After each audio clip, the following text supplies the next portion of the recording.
All right. I believe we are live because the button was hit. Hopefully that's true. What is going on, everybody? Welcome. I am Randall Thor 19, the man with the million.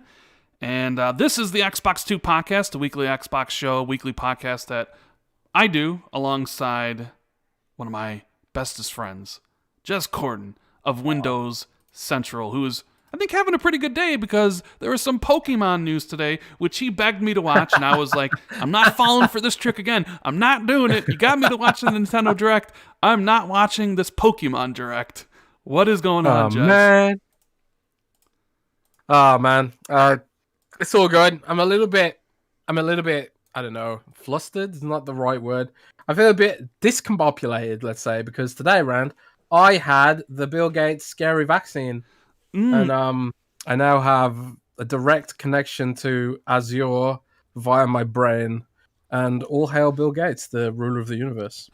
So you were able to get the vaccine today? I was, yes. Lots of people in Britain around my age are being offered it now. So I went down and got that, but my sleep cycle is completely screwed because I had to get up really early, so I had no sleep. So then I slept all afternoon and then got up just now in time for the podcast, and for me, this is morning right now, so I'm still like, whoa, what's going on? I haven't seen the sunlight for a while. But, you know, it's all good. We got a pretty big show planned this week. Quite a lot of news.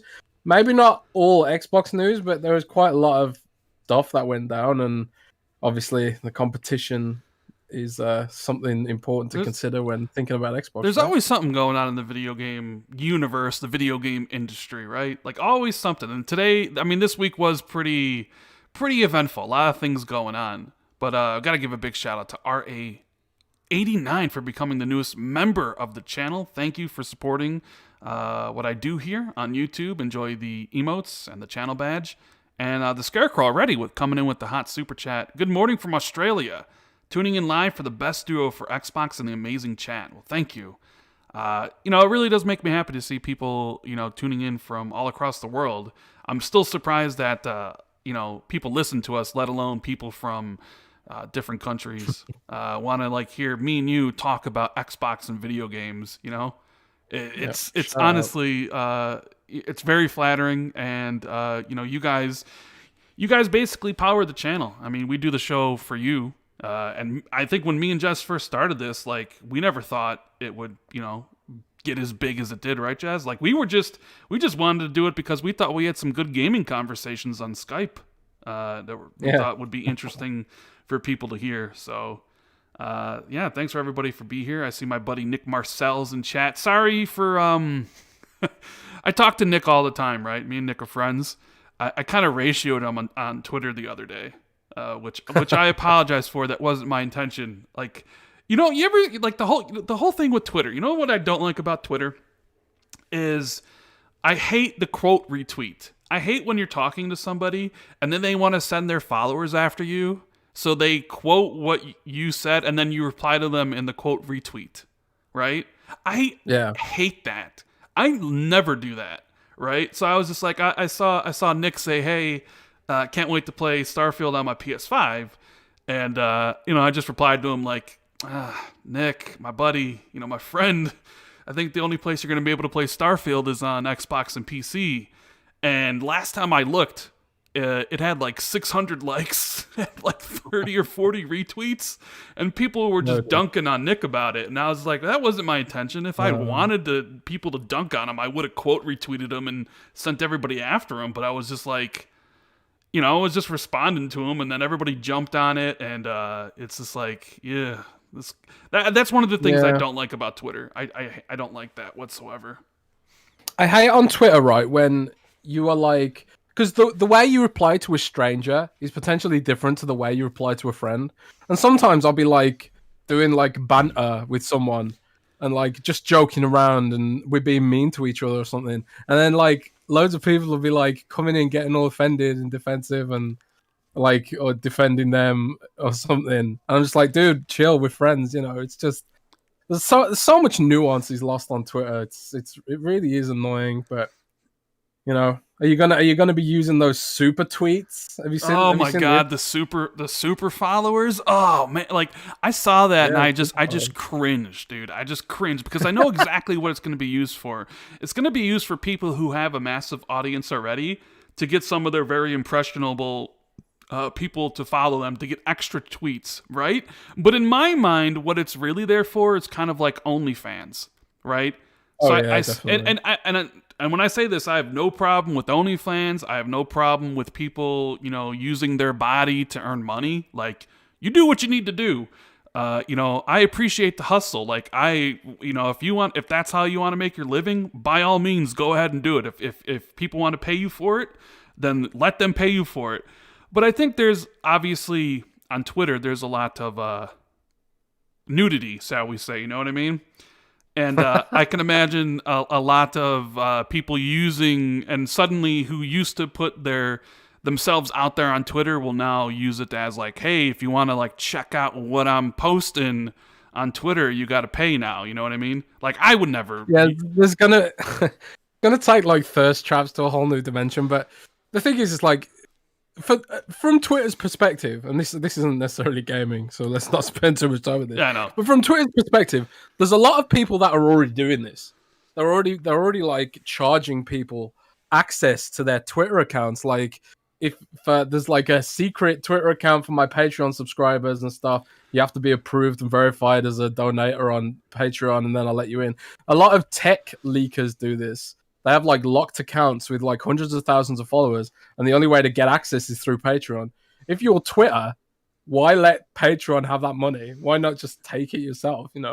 So I suppose that's their mentality. Is like so many people are doing this through other sites on our site, so we should get a piece of this. So, but we could start an Xbox 2 After Dark channel. An Xbox, yeah, we could.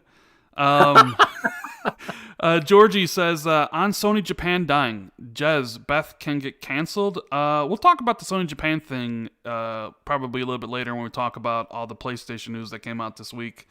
And I'm assuming you said the Bethesda deal can be canceled. We'll also be talking about that because of the lawsuit. So trust me, we plan a lot of this stuff out. I have it kind of written out about topics I want to hit. Commander Shepard says, I'm Commander Shepard, and this is my favorite podcast on the Citadel. Thank you. R89 says that Bloomberg PS5 hot SSD expansion article, eye emojis. Yeah, that definitely is very interesting. We're going to have something to say about that. Face says, what's up, Rand and Jez? Why are people making a big deal of old PlayStation games going to PC?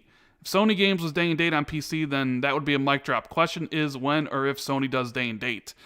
My buddy Face. I recall when I told everybody that this was Sony's plan back in 2019 and that Horizon Zero Dawn was going to come to PC, I believe you and almost all of the PlayStation Nation attacked me and called me names. Nobody believed me, even though, how many times have I proven myself to be right over the course of the years, Jez? How many times have when I definitively say something, and when I definitively say I know this is happening because I have been told, how many times has it been proven time and time again that it's going to happen? So sure, there is a sense of like, who cares about old PlayStation games coming to PC?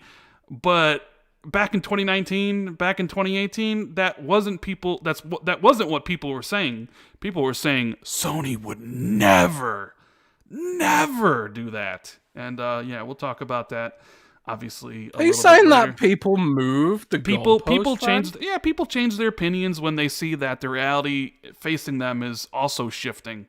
I also thought at one point Microsoft wouldn't put stuff on PC because they wanted to sell consoles, and then I realized, oh wait a minute, Microsoft's not really selling consoles as the number one priority anymore. It's about selling the games. And then I was like, well, does this mean if they're putting stuff on PC like Windows, because that was the platform, I'm like, they're going to have to put stuff on Steam eventually, right? And then you're like, oh yeah, they're only going to put stuff on Steam. And like, once you realize what the company's going to do, like, because I think a lot of people, like unintentionally still think in console war mentality that, if this system doesn't have exclusives, then the value to it to me is lessened. If other people can play the game on other platforms, then it's not as special.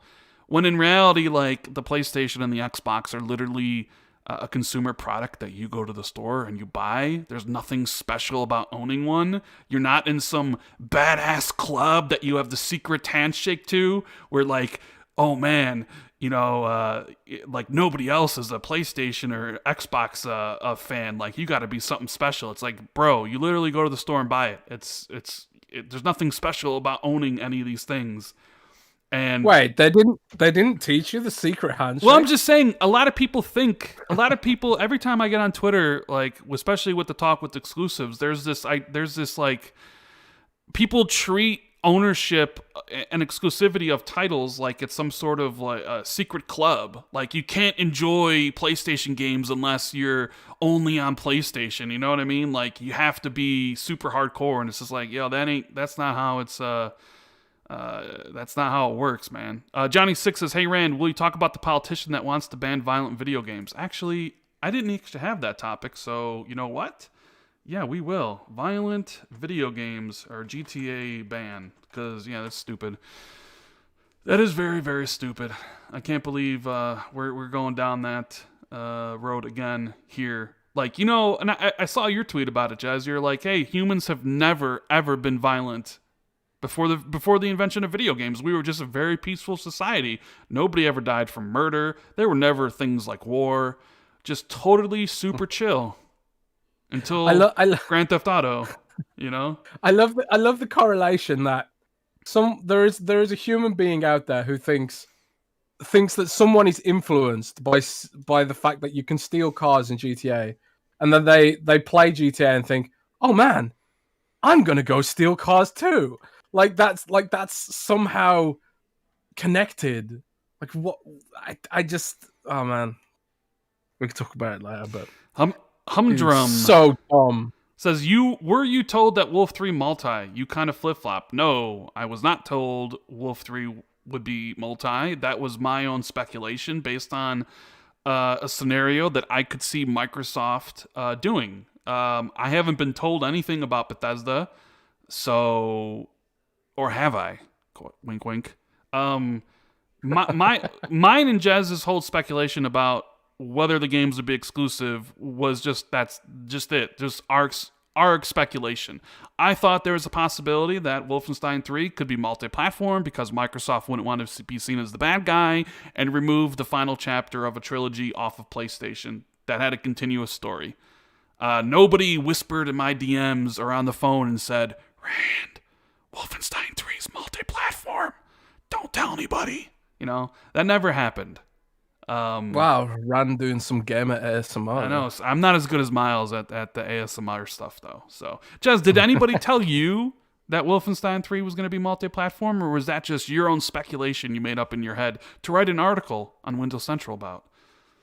No, it's pure speculation, and guesswork is sometimes what you do as an analyst. So there are people who get paid a lot of money to predict things incorrectly repeatedly. So, sometimes you just have to take a guess, and if people ask you for your opinion on information that you don't fully have, then you just look up the information you do have and make a prediction based on the most likely scenarios. So that's what that was. It's a prediction based on some of the most likely outcomes. And I think that's like Wolfenstein 3 finishing off a trilogy or whatever. I think that could definitely be a thing that happens, but it could also go the other way. It could also just go fully exclusive, because let's face it, everyone has been attacking Microsoft for not having high quality exclusives. So why else would you buy a big company if you didn't want that? So I can see it going either way, because Microsoft moves in mysterious ways at times. Yeah. Wida Santizo says, will you talk about the VentureBeat article about the class action lawsuit against ZeniMax and how it could affect Microsoft's acquisition? Certainly, that is definitely a topic we will get to. Mr. Squeens, who always has some interesting tweets, he thinks I have him muted because sometimes I don't respond, but I don't know how to respond to some of his tweets. He says, is there any chance Microsoft will cut a check to Square so Xbox can have some of the smaller JRPGs like Saga or Mana? It would go a long way for RPG fans. I'm gonna be brutally honest about this. All right, about Saga or Legend of Mana. Microsoft don't care about those games. Okay, Microsoft probably does not give two flying shits that Saga and Mana aren't coming to Xbox, and they're not going to write a check to get them to come. I mean, I could be wrong. Maybe someone at Xbox deeply cares that those games are missing, but I think they care that Final Fantasy may not come to Xbox. I really don't think they care too much if a couple HD remasters of games from the Super Nintendo or whatever generation those games were aren't on Xbox. Honestly, brutal truth. I don't think they care, and it's not worth writing a check to get those games on the system. Jez? No, I agree. I don't think they care about those games. They're incredibly niche, and at the end of the day, if people want them, they're on Steam and stuff like that. I don't know. But I think they do care about something like Final Fantasy VII Remake, which made a reappearance this week, announcing the PlayStation 5 version, which we'll talk about in a little bit, and maybe there's some hope for an Xbox version potentially. So we'll have to wait on that. So yeah, obviously we're gonna talk about what we've been playing for a little bit. So if you guys are joining, or if you're enjoying the show rather, make sure you hit the like button. Please share this out, as YouTube always does a horrible job at notifying people that we are live. And I got to give a big shout out to Paris in the chat right now. He says he's a big fan of what we do here. Paris, I'm a big fan of Gamertag Radio, and I really love the kind of funny Xcast you guys do with Snowbike Mike and Gary Whitta on Saturdays. Can't wait to hear the new episode. Paris has been saying they're going to be talking about the Bethesda stuff, and I'm very interested to see what they're going to say about that, because I think we're going to be getting the answer to that question about exclusivity and what they plan on doing sometime pretty soon, probably in the next few weeks here. So shout out to Paris. Thanks for being here, buddy. And you know what? Let's move into the games played. And I think this one probably be short because I didn't play much. But you know, Jez, this can be the portion where you can tell us about Pokemon for 5 minutes. You know what I mean? Tell us about Pokemon and why I should be interested in playing an open world Pokemon game when I hated every single second of my life when I played the last Pokemon title. Well, did you like Breath of the Wild? I haven't played Breath of the Wild. Well, I told you that could be something we could do for charity. Rand first time playing Breath of the Wild. I mean, it would only be my third Zelda game.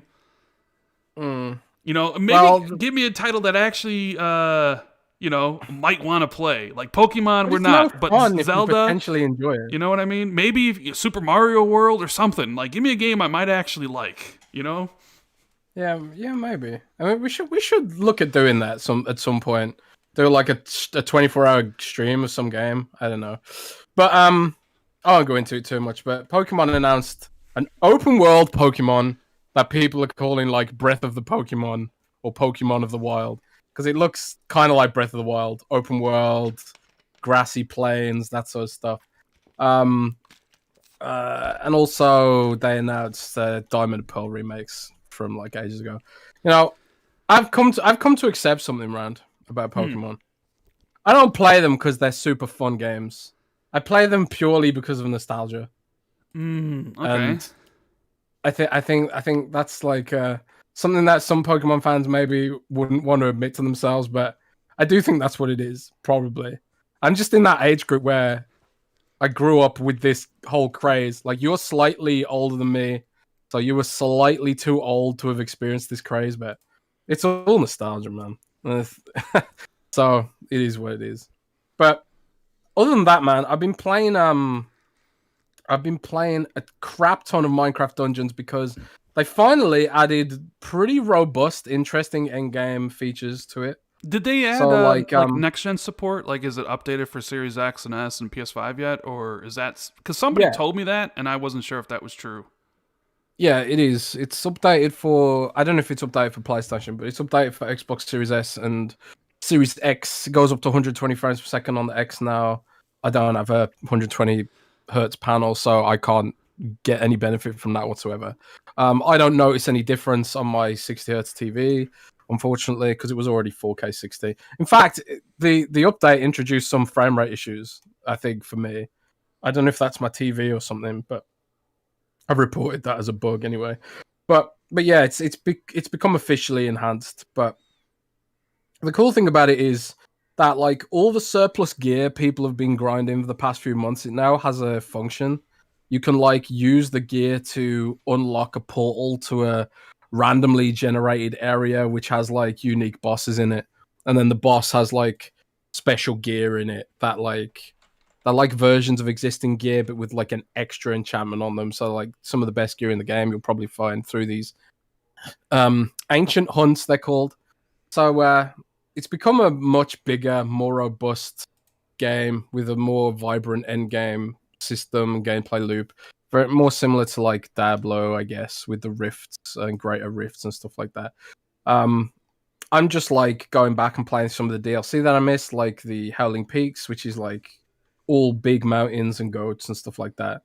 And then there's also the Nether DLC, which just came out, which is like, you know, the Nether, all lava and all the new biomes from the Nether update on the regular Minecraft, basalt and weird creatures and zombie pigmen and all that sort of stuff. So I'm loving it, man. It's really addictive. I'm playing it solo because I don't have any friends. And so I'm sure it's a lot more fun if you do have some friends, but even solo, I find it really satisfying and just easy to jump on, not think too much, and just blast away a load of zombies and skeletons and stuff like that. But yeah, that's all I've been playing, man. This is just Minecraft Dungeons. You been playing much? I downloaded and played a few games with Dealer Gaming of NBA 2K21, the next generation version, right? I haven't played a basketball game or a 2K game in years. I will say I am very impressed by how that game looks. I was actually kind of wowed by like how real it looks. We played quite a bit, and it's a lot of fun. Unfortunately, apparently, NBA 2K21 has a nasty habit of shutting Xboxes off, right?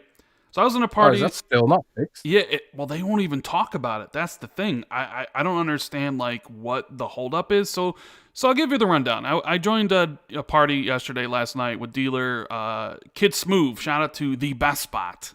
One of my favorite content creators here on YouTube. I always check out his podcast and his videos. If you guys don't know who Kid Smooth is, you should check out his channel and subscribe because he's the best spot. Damn it.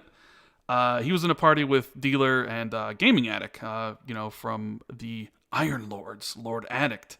And Dealer wanted to play NBA 2K21, and I owned it, but I didn't have it downloaded. So, all right, 105 gigabyte download, here we go.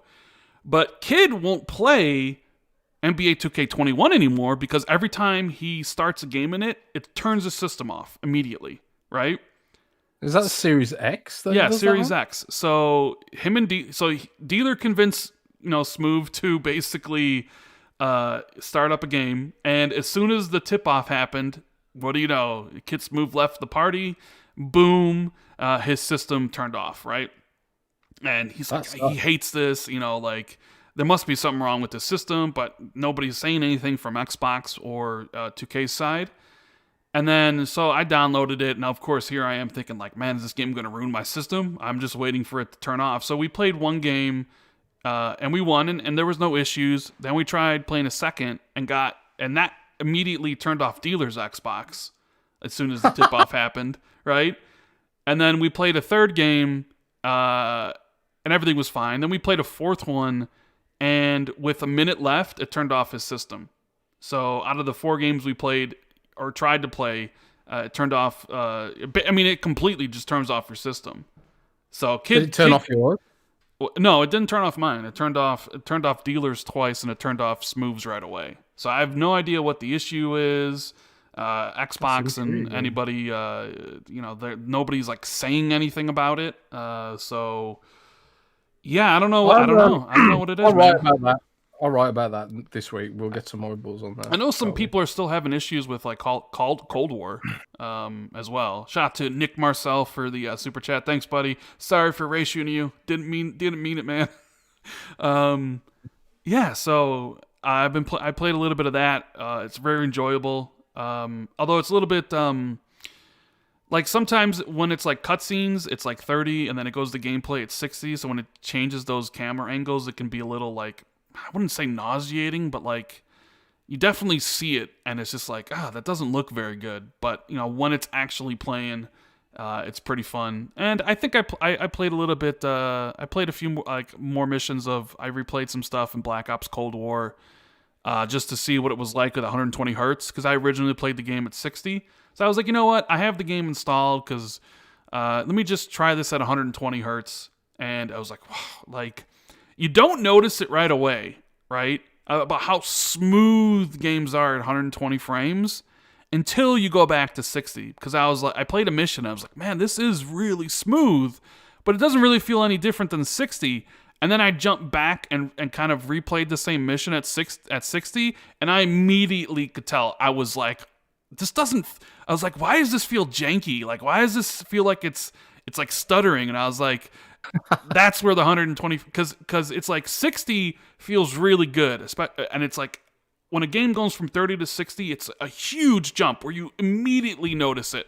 Like when you play Spider-Man Miles Morales and you toggle between 30 and 60 frames, it's like you can feel it, you can see it.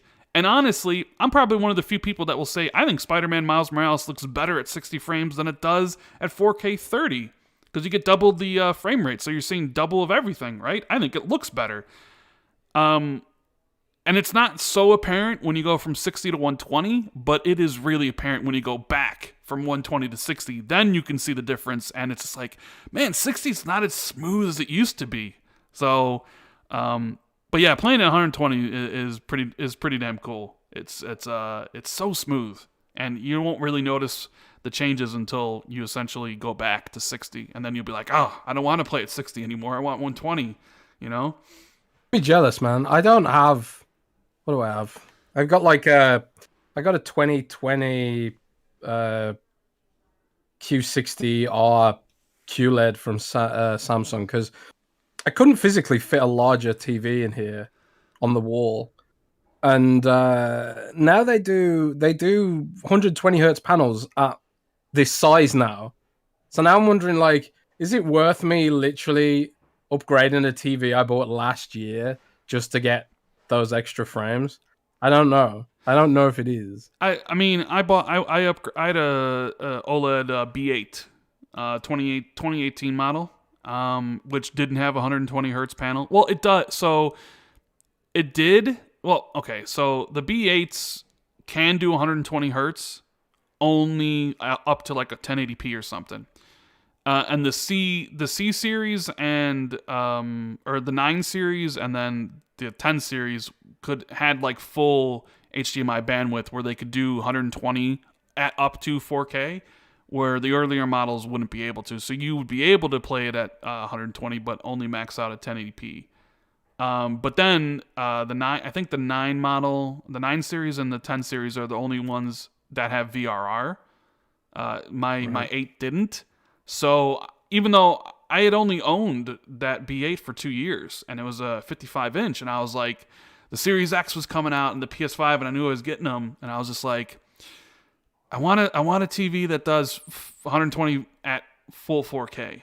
And I was like, and I also kind of want variable refresh rate for any of those instances where screen tearing or frame drops. And I was like, screw it. So I literally bought a new TV 2 years after I just bought a TV, and it was worth every penny, Jez.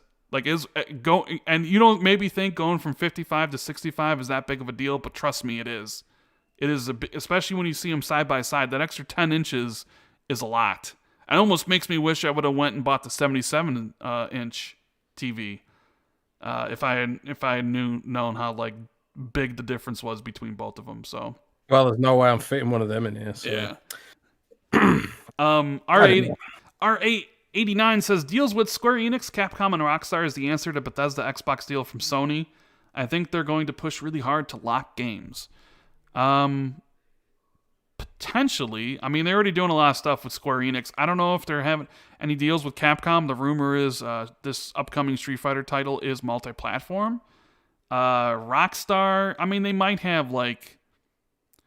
some sort of like, hey, if you buy Grand Theft Auto 5 on PlayStation, you might get certain items for free. They tend to do that sort of stuff, but I don't think they'll lock the whole game. I don't think Rockstar's interested in that. I don't think Take-Two would be either. Square Enix, though, is probably more than happy to give PlayStation exclusive stuff, especially from the Japanese side, because that's where that's PlayStation's where a lot of those they sell a lot of their games. So. And also Square Enix historically feels like kind of risk averse. The fact that they forced multiplayer into Deus Ex to try and bake some loot boxes in there to offset the fear of having a single player game, spooky as hell. Imagine a single player game in 2021, spooky. But yeah, it didn't exactly help the game. I don't know anyone who even touched that mode, so yeah, they can offset some risk by doing these kind of deals, and a lot of publishers do it. Like it's why you see a lot of games go exclusive to the Epic Game Store. In fact, I think Square Enix do that too, the Epic Game Store exclusivity thing? I think they might, although I'm not really sure. Oh, Yeah, okay. So this is something for you, Jez, because I don't know much about this. I mean, I know it happened, but you're the headset master. Furious George says, any thoughts on Hewlett Packard or HP buying the HyperX brand for peripherals? Appreciate all the work you guys do. Now, when I first heard about HyperX being bought out by HP, I thought at that price, I was like, oh, wow, that's a really good deal. Because HyperX also make SSDs and also make RAM and stuff like that. And Corsair has been like pushing into the gaming space even more. They bought Elgato, who make the capture cards and stuff like that, and a bunch of other companies. LG have also been trying to muscle in a bit on this space as well. They bought I can't remember. They bought some headset manufacturer. Was it Lucid Sound? I don't know. Someone bought Lucid Sound too recently. So there's while there's consolidation going on in gaming for games, there's also consolidation going on for accessories as well. Like Turtle Beach bought Rock Hat recently, stuff like that. So at first I thought, hey, that's a pretty good price for all that stuff. In fact, that's probably an amazing price. But then I saw that they'd only bought the peripherals. So like the headphones, the charge docks and stuff like that.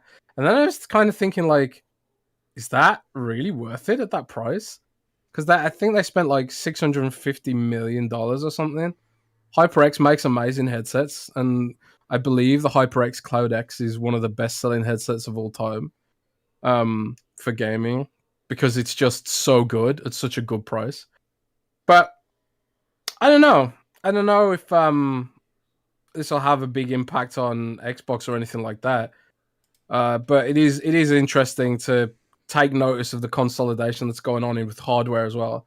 I expect it to get like even more intense as well going forward, because it feels like recently companies have started to realize this gaming thing isn't a fad, it's not a toy, and it's kind of like, as our generation gets older, we're going to have more and more free time, we're going to have more and more surplus money.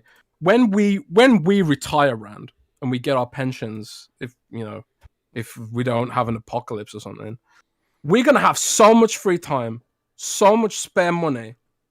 And I ain't going to stop gaming when I'm like 60, if I live that long.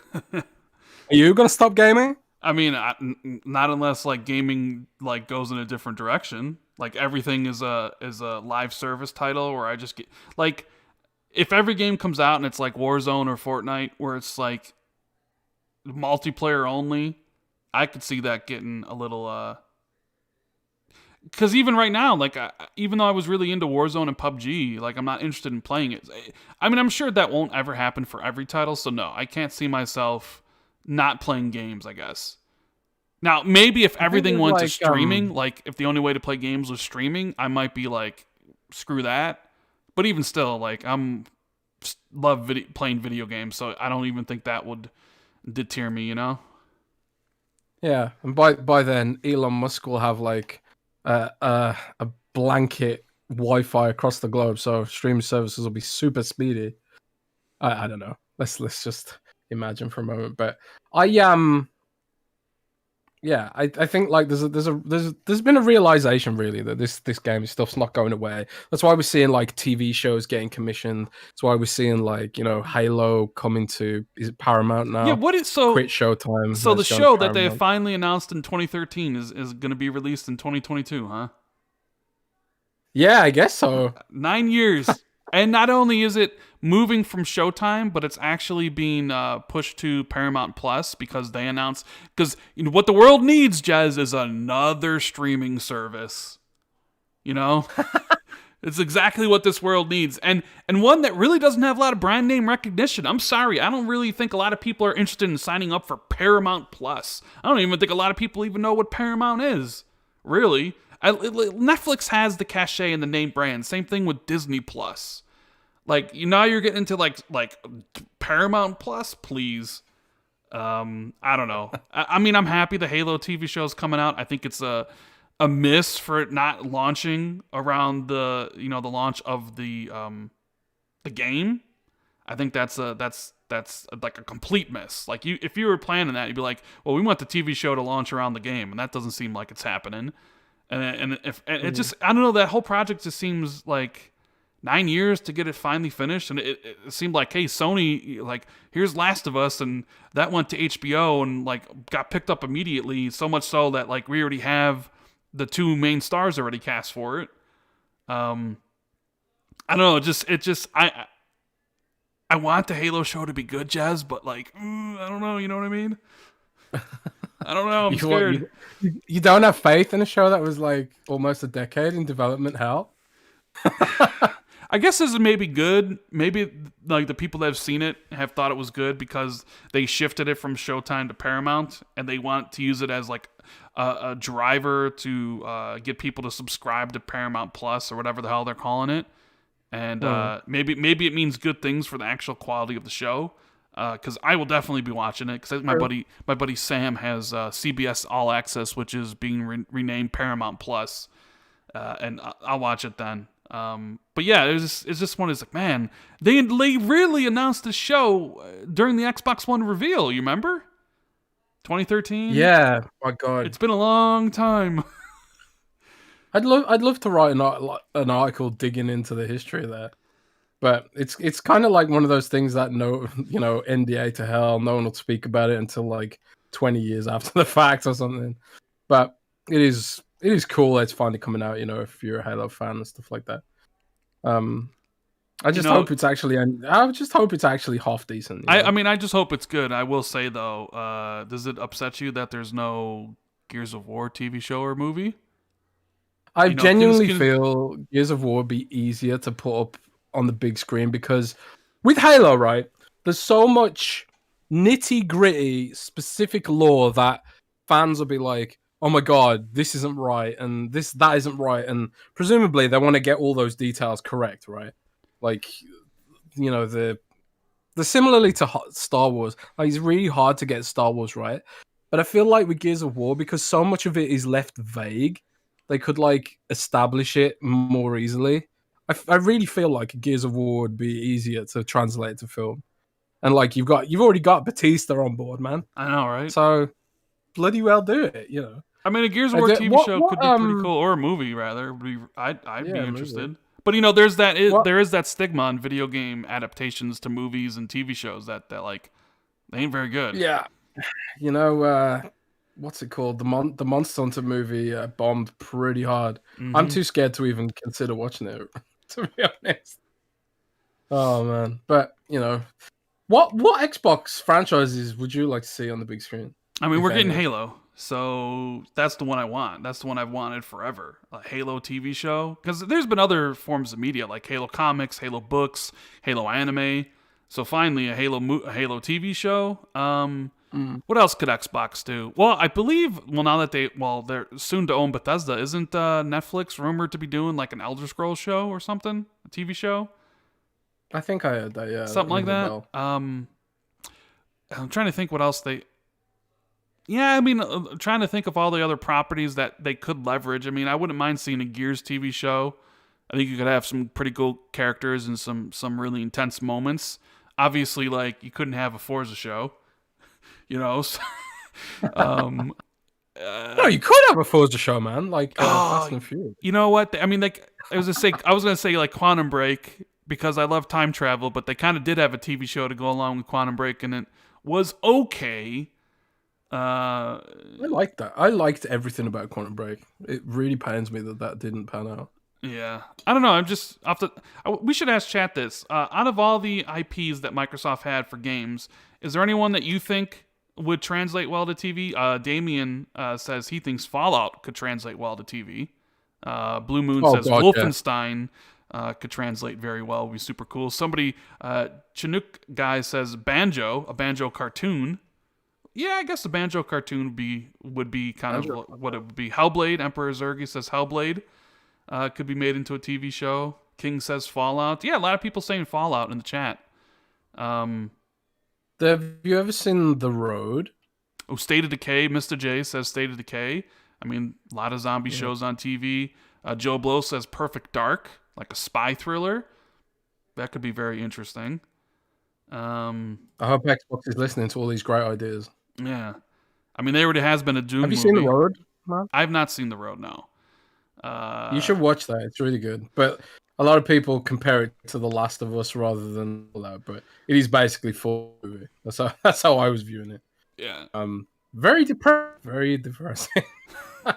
But I would love that TV show. But like, would it retain the humor to some degree? I don't know. Interesting to think about, anyway. Yeah. Shout out to the Scarecrow 121. He says, thoughts on the Bethesda deal. If it was still multiplat, they could have said it back then and it wouldn't be illegal. Only reason Microsoft didn't say anything is that it's all exclusive and saying that is illegal before close of deal. I mean, you could be very well right, and I think maybe we'll find out the truth not in the not so distant future. Chief Mint says, imagine in 30 years games that cater to the elderly, us, lol, Souls-like and Metroidvania style. Yeah. John G says, Fable television show. Okay, yeah, I mean, kind of a like Witcher, like how like Witcher has the TV show now. You could maybe sort of do it something like that. I could see that. Matt Groening cartoon. Is it Enchanted? Yeah, Disenchanted. Yeah, he does That's that. comedy for Netflix. fairy tale thing. Yeah. Have you ever watched that? I've never watched it. No, I've never watched it. I don't know if it's any good. So there's a lot of TV. There's a lot of TV out there to watch. Judah Zook says, "Have any of you heard anything about the reason for the 5 hours downtime of Xbox Live yesterday?" Yeah, Jez, did you dig around and find out why Xbox Live was down for like 6 hours? That's usually Xbox Live, if it's down, is down for just 20, 30 minutes or something, or maybe you can't sign in. But it was down for a significant part of the day yesterday. I did ask around, but someone said from Xbox tripped over a cord. It's funny, but it was a pretty serious outage, and they worked to sort it out. But it's weird, man. You just don't know. Like, networks confusing and complicated in networking, and I think I might have told the story on this channel before. Our network, I used to work running the networks and IT and stuff, and the network was down for like 2 days, and I couldn't figure out why. Like, I turned everything off and on again, still was down, freaking out because like I didn't know what to do, and people might have figured out that I didn't actually know what I was doing. But then I discovered that some kid in one of the classrooms had plugged an Ethernet cable out of one socket in the wall and then moved it around and plugged it into another socket in the wall and created some kind of IP conflict loop thing, which just blew up the whole sort of IP thingy something. And that was causing the error. But like that was, and that's like a small, tiny network with like a couple of hundred computers on it.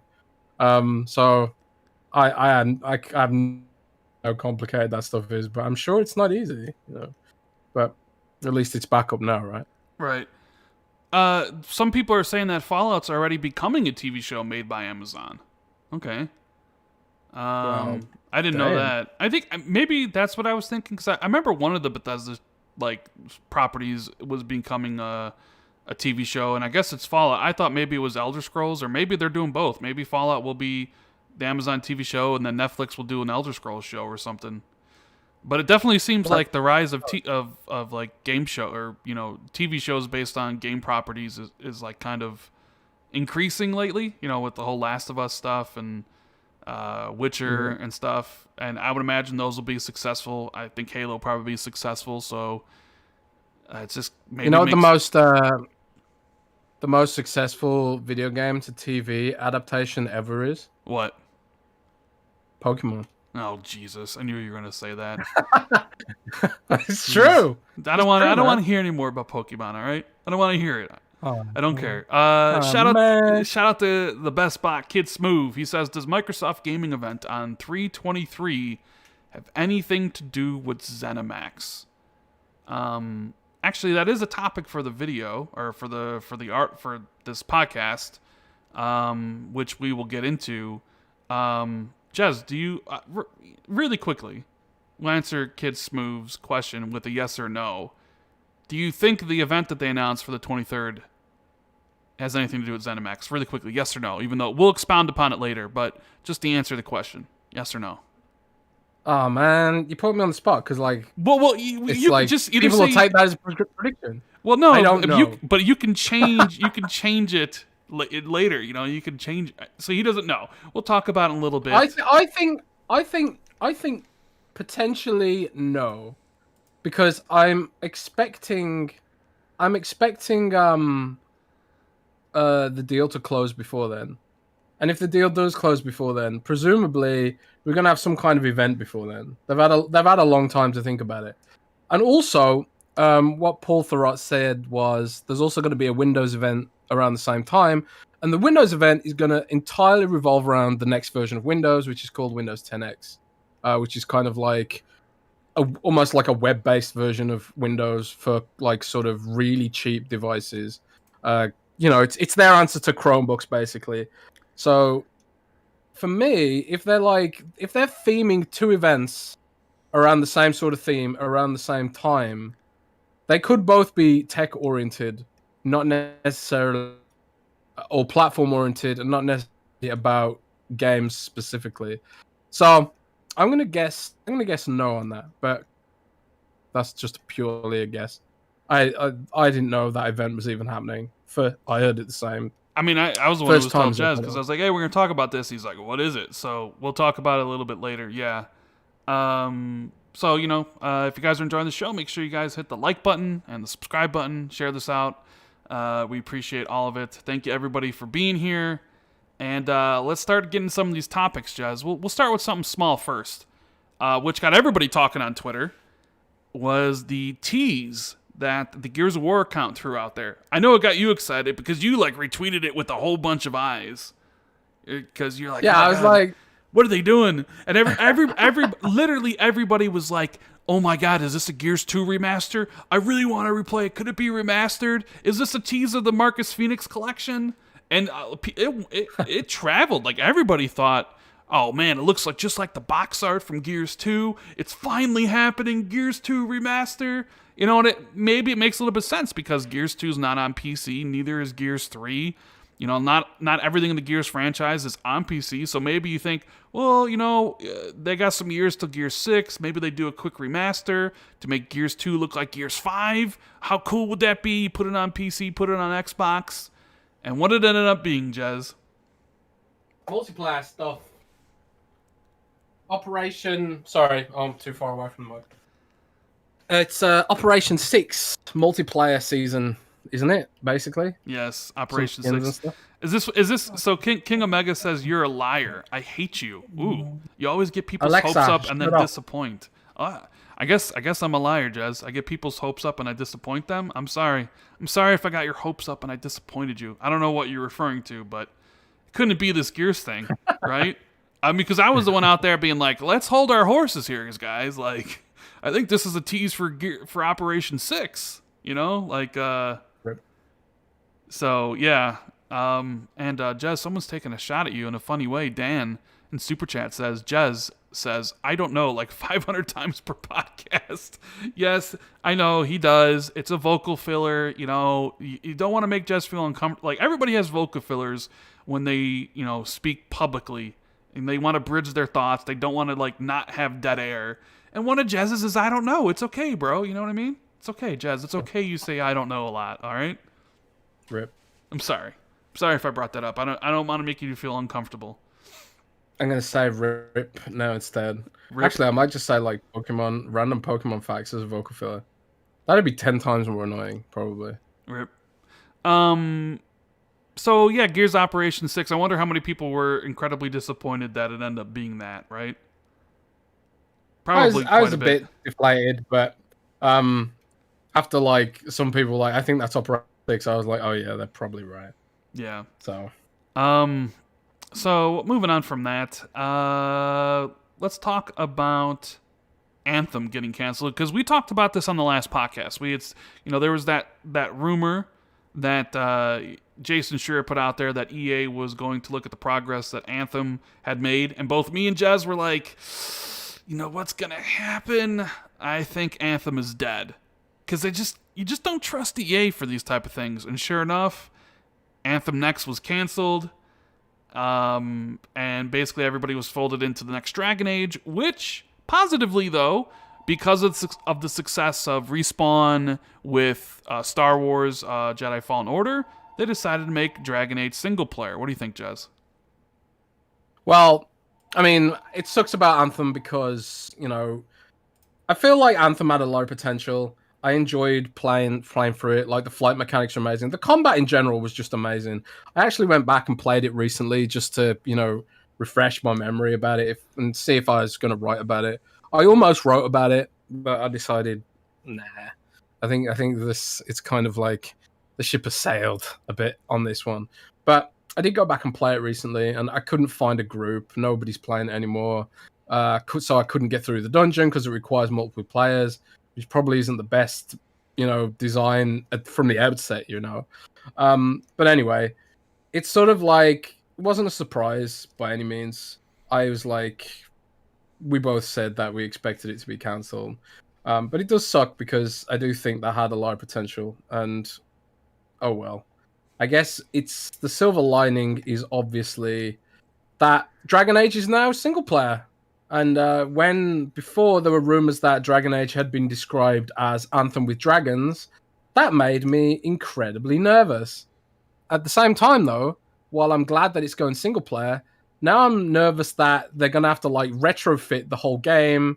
If they've been developing it as a multiplayer sort of title with a multiplayer like format, how well and how easily is it going to be to translate it back to single player? Because this game's been in development for a long time. It's been passed around multiple game directors. And it's, just kind of feels like BioWare's in I don't want to say a dark place right now because that's like overly dramatic, but it just feels like they're sort of struggling to some degree to actually ship a quality game and stuff. And I don't know why that is. I don't know if there's like issues with the culture or people, the way the studio's being run. I don't know if EA is like not giving them enough budget or whatever. And also then you've got COVID, which adds an extra layer of complexity. And something we often forget about and take for granted is how much COVID's impacted different studios that weren't necessarily set up for remote working. A lot of companies just have policies where like you just couldn't remote work, and they've all had to adapt. And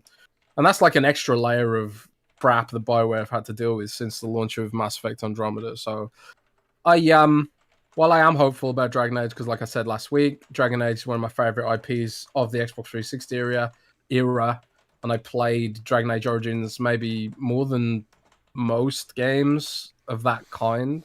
I completed Dragon Age at least 10 times. Like, I absolutely love that game. Dragon Age Origins, that is. So I'm hopeful, but, you got to sort of take a wait-and-see approach when it comes to anything with EA's name attached to it lately. Yeah. So that's what I'll do, baby. Wait and see. Don't get hyped. Just wait and see. I'm worried about BioWare. Honestly, Yeah, like with Anthem Next getting canceled, which they have been working on for a while, and now, okay, we're going to make Dragon Age single player.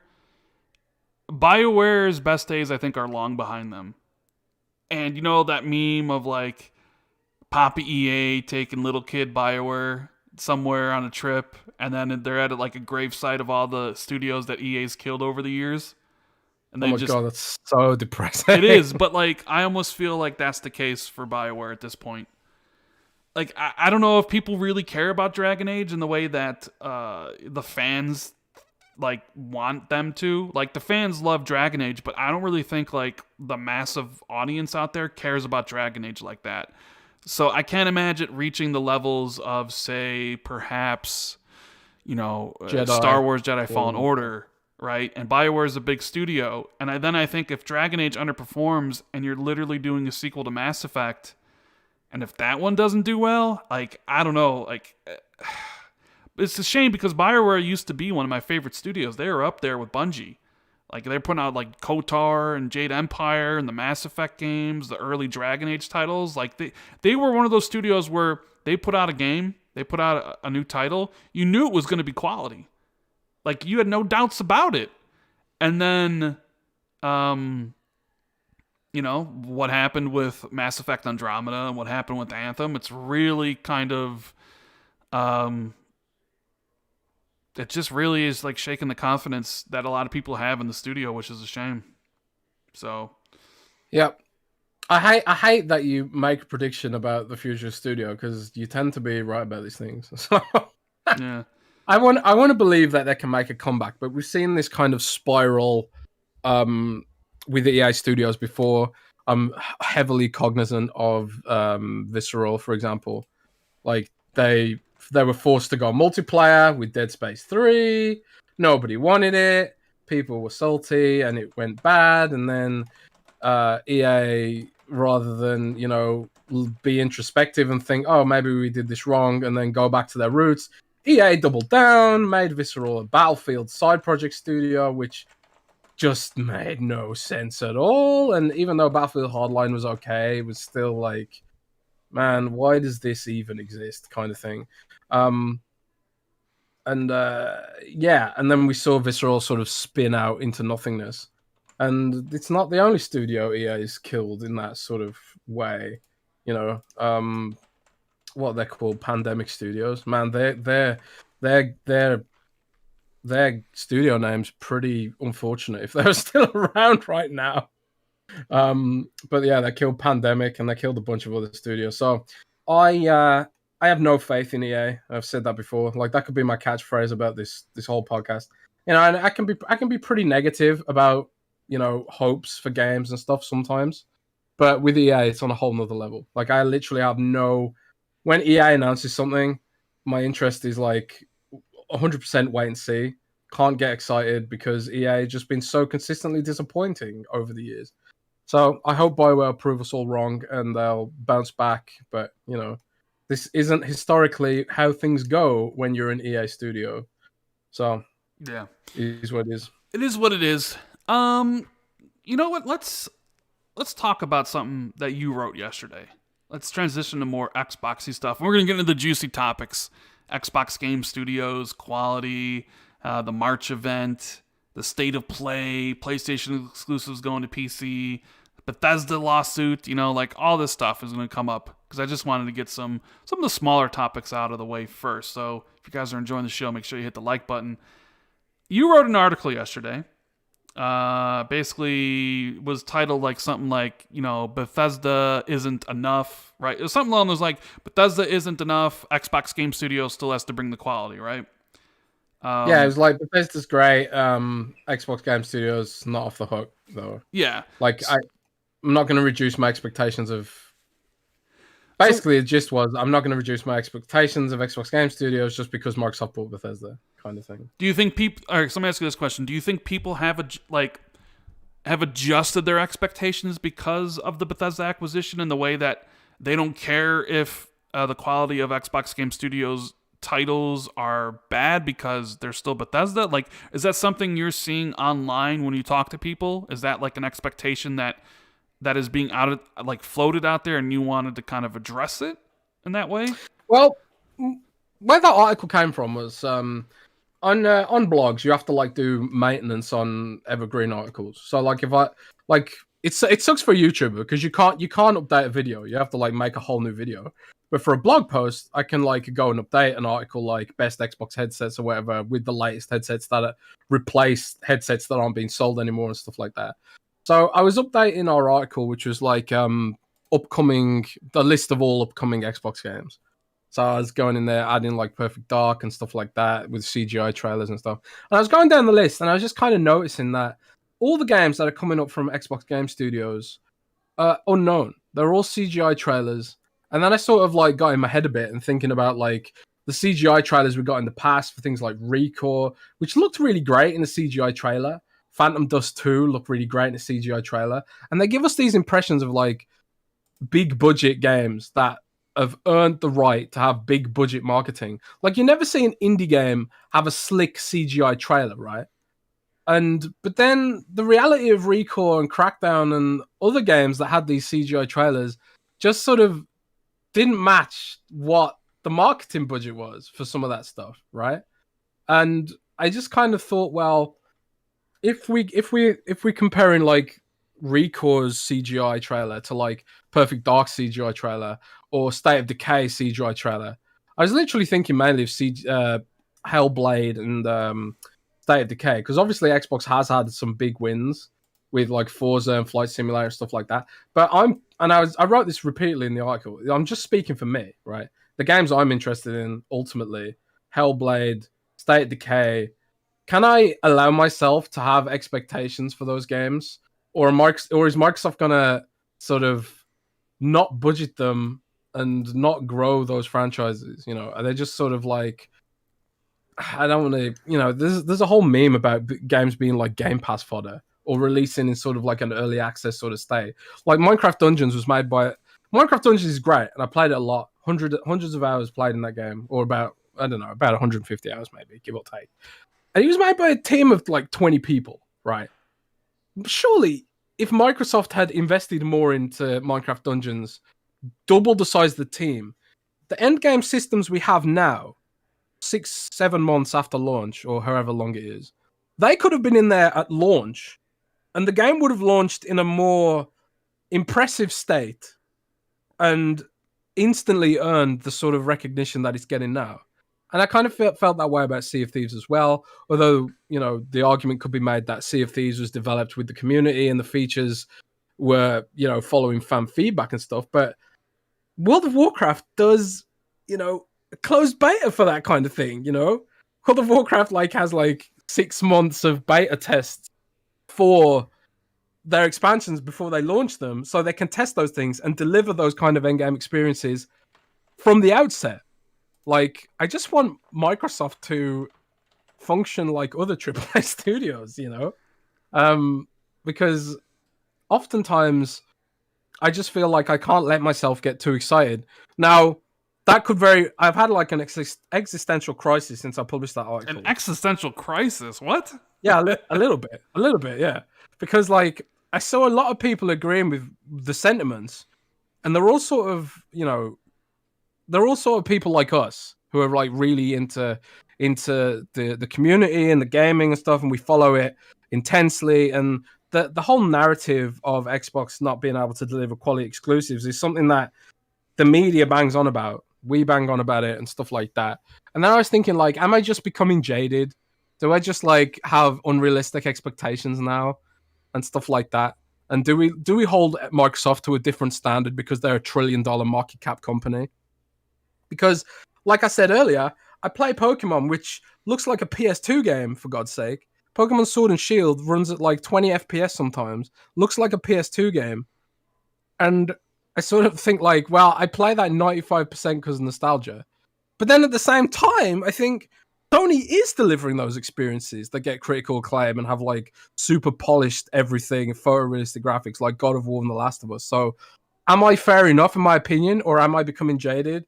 I don't know. You know, like when I first started blogging, one of the things that motivated me to start blogging was like watching YouTubers and bloggers and journalists who are like a little bit older than me and thinking like, man, these guys are jaded. There's so much to be excited about. And I still feel like there's so much to be but I think like, am I still going to think that 5 years down the line, 10 years down the line? Am I becoming jaded? Are my expectations unrealistic? Am I just like becoming a nostalgia junkie zombie? I'm having an existential crisis here, man. But yeah, that's where that article came from. And I don't know how you feel about it. How do you feel about it? I mean, about the whole quality stuff. Like, obviously, I want good games. I've been on, like, I thought a couple years, 2017 and 2019, weren't exactly great for Xbox. We've been over this before. You know, Halo Wars 2 was all right, but then that, like, what else did you have? Like, Super Lucky's Tale? So it wasn't the best. And I think a lot of it has to do with the memes posted. You know, Xbox Metacritic 60, right? You know, you have your Crackdown, you have your Sea of Thieves, you have your State of Decays, you know, whatever. And I think people run with that. And I think people are worried, or were worried, that that was the future that Xbox was going to bring. That whatever title that they were going to put out was essentially not going to be to the level of quality of Nintendo or PlayStation. But then, like, you see, like, I think there's like 600 jobs available at Xbox. They're hiring people like nonstop for all the different studios, trying to grow them organically. You have all these different studios making all these different types of games. And I'd rather be a positive person about it all. Like, sure, I have my reservations. Like, I want to fully believe that Compulsion is going to put out a great game, even though their last two games that they made have been very mediocre. And, you know, like, sure, I would much rather be like, all right, like, they're going to buck the trend and it's going to be good. And Xbox Game Studios, you know, instead of being a running joke for a lot of people. And also, I also think it's an echo chamber, Jez, right? I also think a lot of what we see on social media is reflected by who we follow. And I'll particularly use, like, the state of play that happened yesterday. Like, I don't know if any of you guys watched the state of play, which we'll talk about it more in depth a little bit. But the common reception is that that state of play was trash. Like, Jeff Keighley put out a poll where people were like, A, B, C, or D. How would you rate it? Right? And I think there's like 80,000 votes on that or something, or 70,000 votes. And 40% voted D. Right? Like, which means this was a horrible, horrible show. Because, and I think the reason why people voted for D is because for a lot of people in the social media sphere, for that type of stuff, all they want to see is huge AAA games. They don't care about the Kenyas of the world. They don't care about the Solar Ashes of the world, even though they might be pretty cool, and I think they will be. All they care about are those huge AAA exclusives, and that state of play really didn't deliver on any of that stuff, right? So for a lot of people, it's about the big AAA experience, which Xbox has been lacking the last few years, and that's where a lot of, I think, some of the concerns that people have towards the brand is, right? I'm very positive about the future of Xbox. I've said this repeatedly.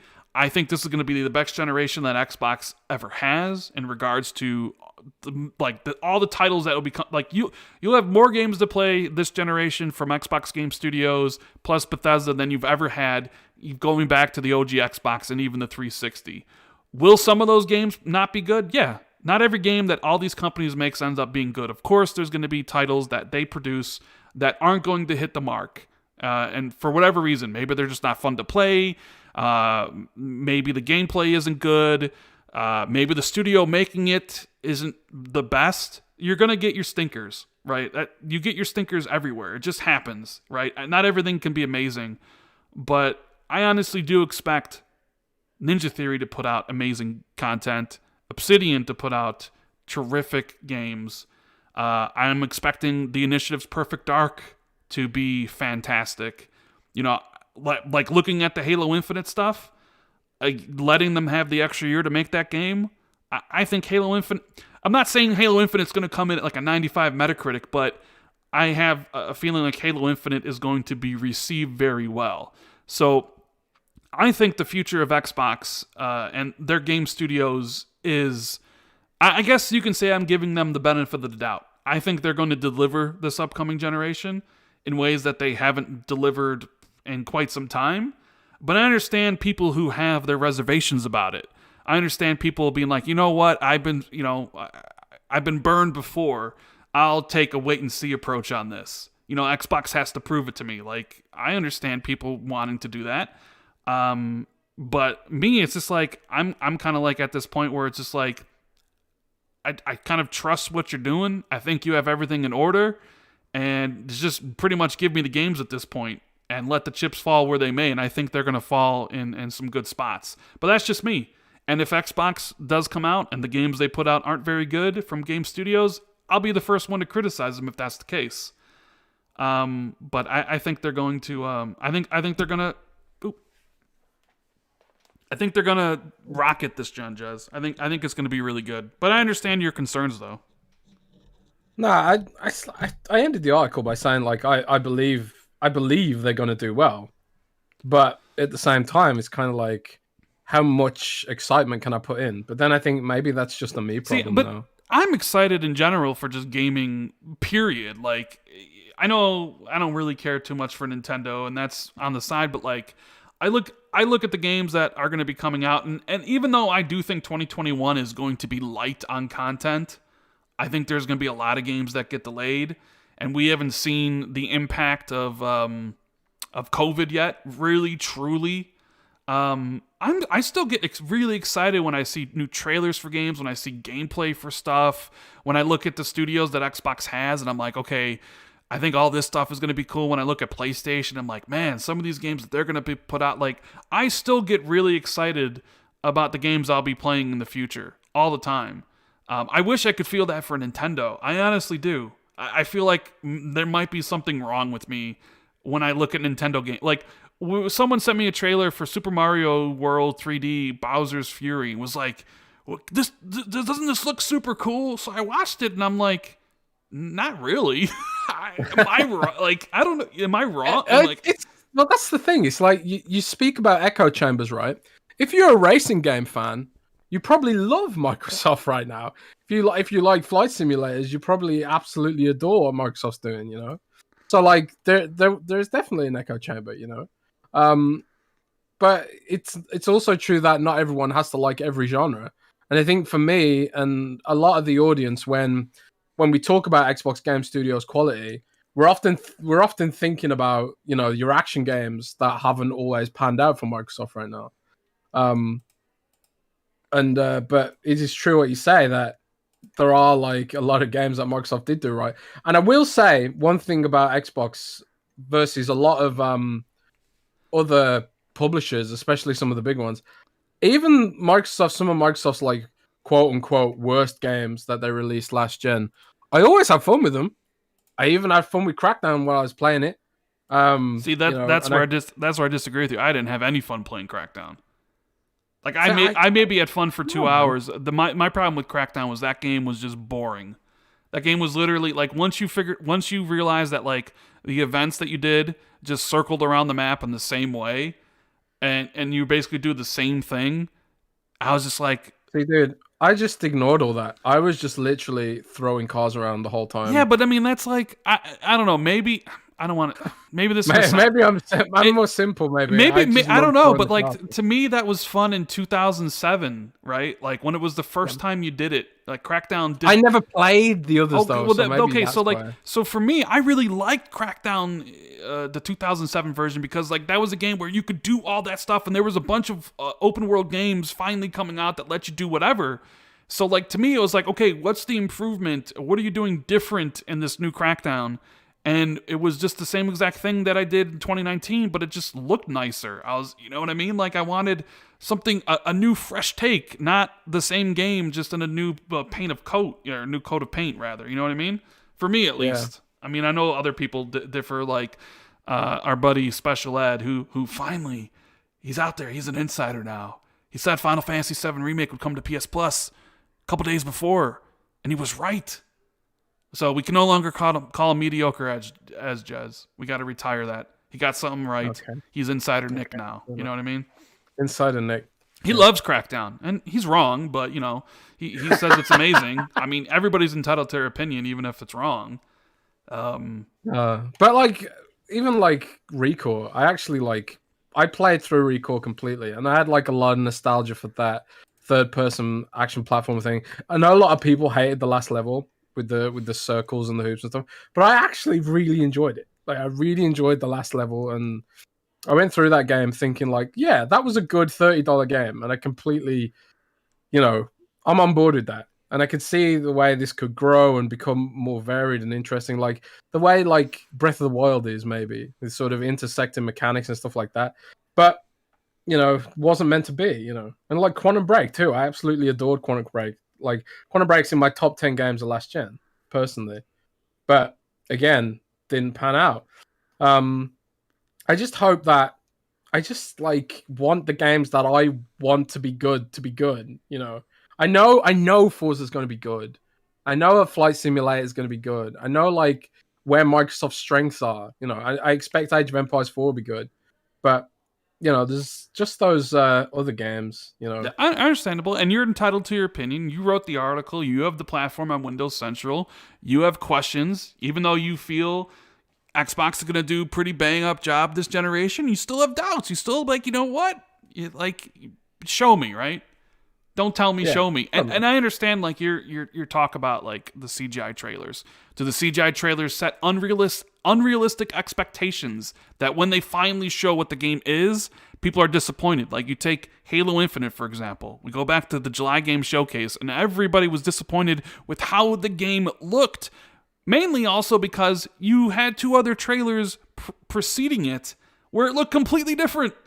It looked so much better in those two trailers, so when people saw it, they were like, wait a minute. It didn't live up to what we kind of had in our minds. Same thing. You're a big State of Decay fan. And I love State of Decay. You see the State of Decay trailer, and you think, potentially, with how this trailer looks versus how the games actually are, that you think already Microsoft is setting an unrealistic expectation for State of Decay 3 by putting out a CGI trailer like that. So whenever the game is revealed with gameplay, and if it looks nothing like that, then immediately you start the game's marketing off on a wrong foot because people are expecting something different, right? That's kind of what the point you were trying to make? Yeah, but it's also on the shoe on the other foot. It's true what you say, that it's just an echo chamber, and it's my job to think about this stuff. Most people probably don't even care, and in fact, I know for a fact most people don't even. No, care. Most people don't care. Like, do you think most people care that PlayStation exclusives will be going to PC? No. It's only like a few hundred people on Twitter that really care about it, because most people don't care. But anyways, hit up some of the super chats. Chinook Guy says, do you worry about games releasing too close to each other on Xbox? No, I'm worried. Right now, the problem I have is I don't really feel like playing anything because there's nothing to play, really. I kind of wish Xbox was putting out more stuff so I could play, so I can move from one game to the next. Now, I guess you can also then factor, like, you can kind of take that conversation is it good for Microsoft to release games too close to one another? I mean, like, would it be okay if Forza Horizon 5 launched in September and then Starfield came out in October and Halo Infinite came out in November? Is that good for Microsoft to have three heavy hitters 3 months in a row? Or would it be better to say, you know what, let's say Forza Horizon 5 for March of 2022, and let's put, Starfield in September and then Halo in November and have that gap where we can still drive Game Pass? Like, that's something as a company you got to think of, right? I think Game Pass makes it matter less, because it's less about like how much money people have in any given month to spend on games. If it's Game Pass, then it's like just put it all in there. People can play it as and when they feel like it, I think like Game Pass actually liberates Microsoft from having to worry so much about when a game launches. Because you see Netflix doing this, you see Disney Plus doing this, where they just like whack it in wherever. And I don't think they'll hold anything back arbitrarily. They'll just release games as and when they're ready to go. Yeah. They can always like do a third-party deal to fill any gaps in the months and stuff like that. And even still, it's kind of like, well, maybe I'll play Halo this month and then play Starfield next month, or maybe I'll just play both at the same time, and it'll take me twice as long to get through them because I'm chopping and changing from different games, So I think Game Pass actually liberates them a little bit from that dev cycle, but I don't know. Maybe I'm wrong. There you go. I don't know. You always come back to that. It's okay, Jazz. It's fine. I have my vocal fillers. I'm sure I say I'm sure I say like a lot or right or whatever. Obviously is I obvious. don't. I Obviously, I say don't a lot. know. I That's know. a British thing or not. True. Maybe I don't know. Dead Planet says, even for a neutral fan, Xbox's lineup for this gen would be more intriguing to me than Sony's. PS5's gen will be constant sequels to popular PS4 games. But that's what a lot of people want, is they want sequels to those big games. Gordon Redzik says, hey, That's a good point, though. Like, one thing I regrettably didn't write, or one point I should have touched on in my article, which was probably not very thoughtful of me, is that Microsoft has a huge amount of diversity in its portfolio and its lineup and its studios, like compared to the competition. I think that's something Microsoft probably perhaps doesn't get enough credit for, even from like fans like me and stuff. Like, maybe I don't like Forza very much because I don't care for racing games. Maybe I don't care so much for Flight Simulator, but there are like amazing technical achievements, both of them, and like a lot of people do love them. I Our mean, traffic Forza Flight Horizon is Simulator is amazing. just I mad. I love Forza Horizon. It's just Cool. Forza Horizon 4 felt a lot like 3. And I hope they take all this extra time, because who knows if the game's coming this year? Is it coming next year? I don't know what's going on with the Forza series and how they're gonna, stagger the games. But like, I hope they do kind of make a little bit more changes. Like, I don't know if it'd be if Forza Horizon 5 is just 4, if Forza Horizon 5 is just like 4, which was kind of just like 3. Is it kind of becoming too samey at that point? And this is coming. I've played both those Forza games for like hundreds upon hundreds of hours. But I will say, like, 3 and 4 are very similar. Like, sure, you can say 4 has the change of like seasons and stuff, but I'm talking like when you get into the map of Forza, there's this stuff everywhere. Like, I don't know. Maybe You just said it now. I know. I'm just saying, like, thinking of like, but I'm not the only one saying that. I see a lot of people saying the same thing. Like, man, 4 was very, very similar to 3. And maybe like the extra dev time, they can come up with some more unique features. A lot of people are saying, "Hey, how about adding cops? You can have cops and robbers in Forza Horizon 5. Would that be interesting? That would at least like change up the gameplay in some fashion." I was gonna ask you, has there ever been a racing game with a story mode with characters? Yeah, a couple of the the Need for Speeds have done that. I haven't played Heat or Payback that much, but like the Need for Speed one before that had a story. Need for Speed. Are they any good? I mean, they're okay. I would guess. I wouldn't like pick them as the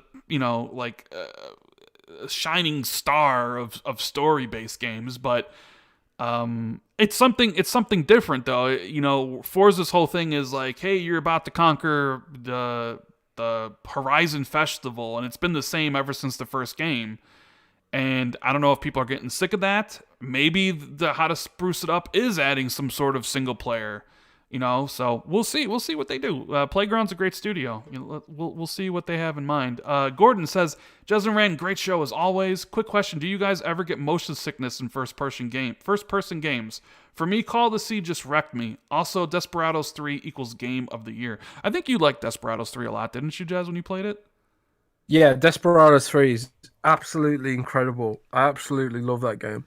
If you've ever enjoyed any form of tactics game, consider Desperados 3. It's so infectious, and it really makes you think like how to execute your sort of ambushes and stuff like that. It's like an ambush tactics game.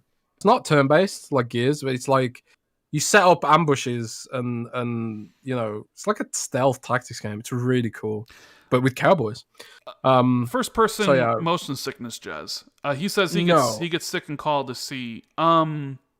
Sometimes I've never had motion sickness in a first-person game. I never really had motion sickness. I know some people say they get sick when they play Sea of Thieves or something, but I will say it doesn't feel good I remember when I played Call of the Sea, and some of the early levels had some very severe frame drops. That can be a little troublesome, and I wouldn't say get you sick, but it just is like, this doesn't really look good. One of the things I always do in a game, if it has this option, is turn off the head bob. If in a first person we're like Head bob. as you're running or whatever, the head bobs. I never liked that. And there was sometimes earlier, like back in the day, where like I would feel a little strange with it on. I'm not saying getting sick, but like it wasn't sitting right with me. You know what I'm talking about? The head bob in games. I would turn those off. I don't know if anybody else would turn off the head bob. Let me know if you turn off the head bob or if you know what I'm talking about. Because I always make sure I turn it off. I get severe motion sickness in VR though. Yes, like when there's a game yes. where like yes. Yeah, when your hand movements don't match up to what's in the game. I was playing this survival simulator called Walking Dead: Saints and Sinners on Oculus recently, and it's like you kind of it's really cool. It's like it's a survival game where you go around looting houses and stuff and fighting zombies.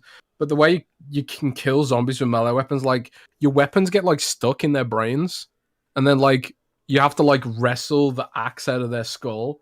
So like when you're pulling on the axe, obviously in the game it's stuck in the head, but then in real life you still have full control over how your hand's moving. So that disconnect between what I was seeing and what my hand was doing in real life, that made me feel like really disoriented.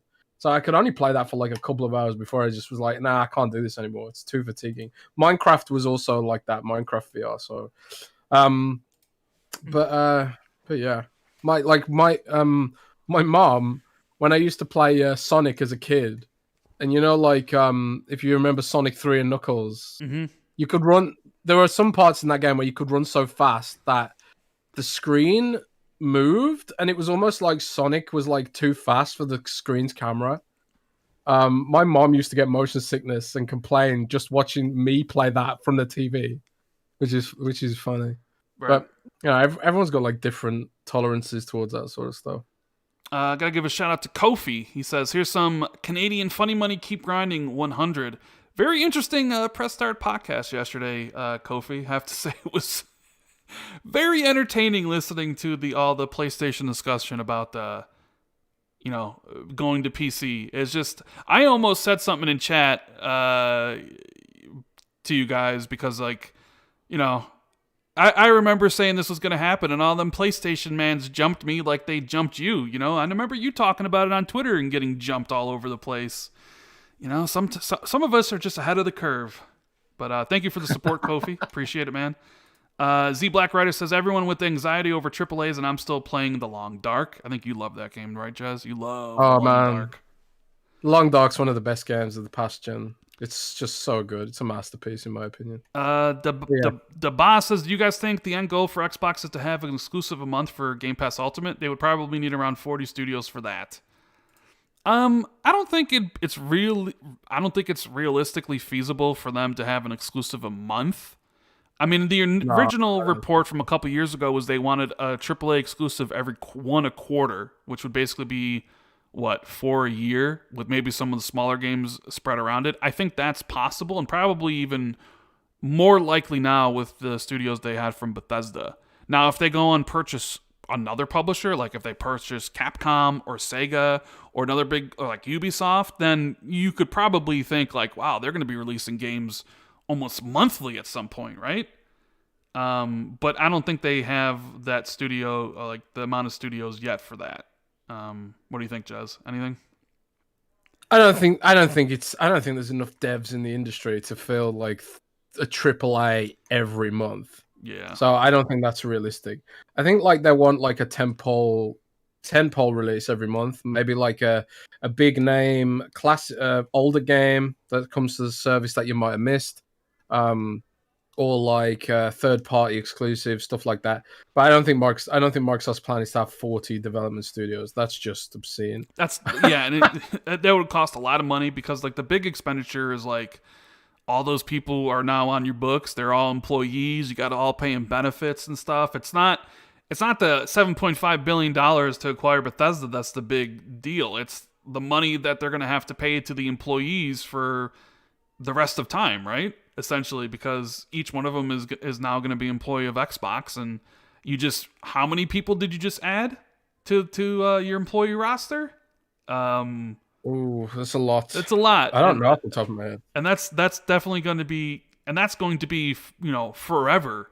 So it definitely is going to cost more than the initial $7.5 billion over the course of time. Gunstar My buddy Gunstar says, hey, the Slip Space Engine demo is a classic case of unrealistic expectations when they appear to have no intention of making Halo game in that style. Yeah, that's kind of what we were saying a little bit earlier. But anyways, thanks for all the support, guys. Really appreciate it. If you're enjoying the show, make sure you hit the like button. And let's talk about this Xbox March event, shall we, Jez? Because we want to get a little bit in this before we kind of have some fun at the expense of some PlayStation fans with the PC stuff, because I love talking about it. Because, you know what? On this one, I just love patting myself on the back. You know what I mean? I just really do. I'm sorry. That may be a little egotistical, but I don't really do this very much. But, like, it's like, I told you so. Like, if you had been listening, you would have known this. Anyways, Paul Theroux. Now, I always say this wrong. Is it Theroux? Therat? Like, I don't even know how to say it, but I don't know. He says that Microsoft is apparently holding a What's New for Gaming event on March 23rd, which is roughly a month from now, which is to be followed by a What's New for Windows event. No date yet. And he said maybe this is build, ? So do we think that this is essentially a big time, the event where they would announce whatever's going on with Bethesda? You said you didn't know, which is, as we know now, Jez's favorite saying. He says it all the time about everything. Indeed. Here's my thing. So, if they really are having a gaming event in March,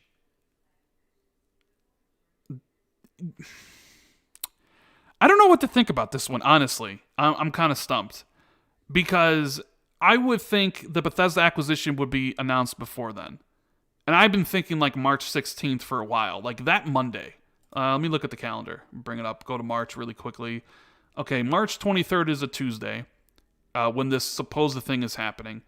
For a while, like the announcement of the Bethesda acquisition going down, I think is something that Microsoft wants to get out there on a Monday.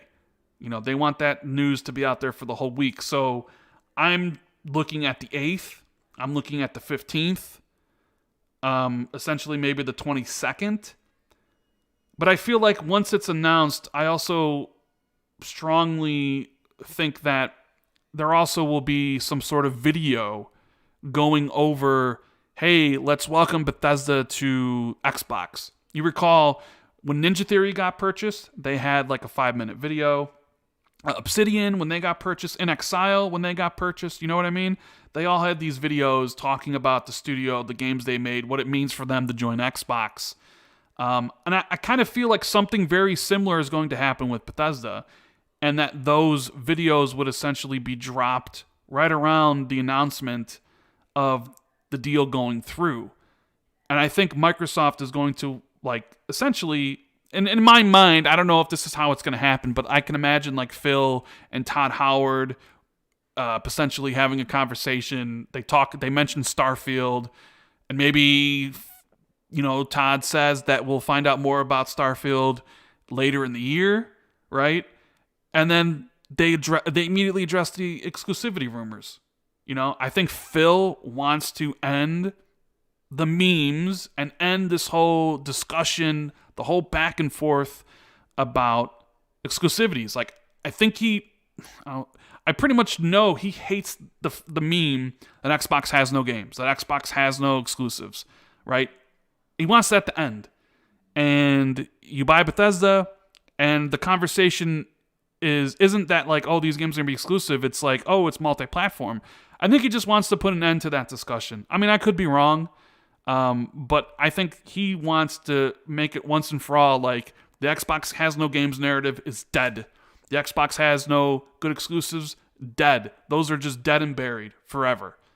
And the way you can get in front of that being very crystal clear is, you know, because you're going to be asked this for whatever interviews you do in the future.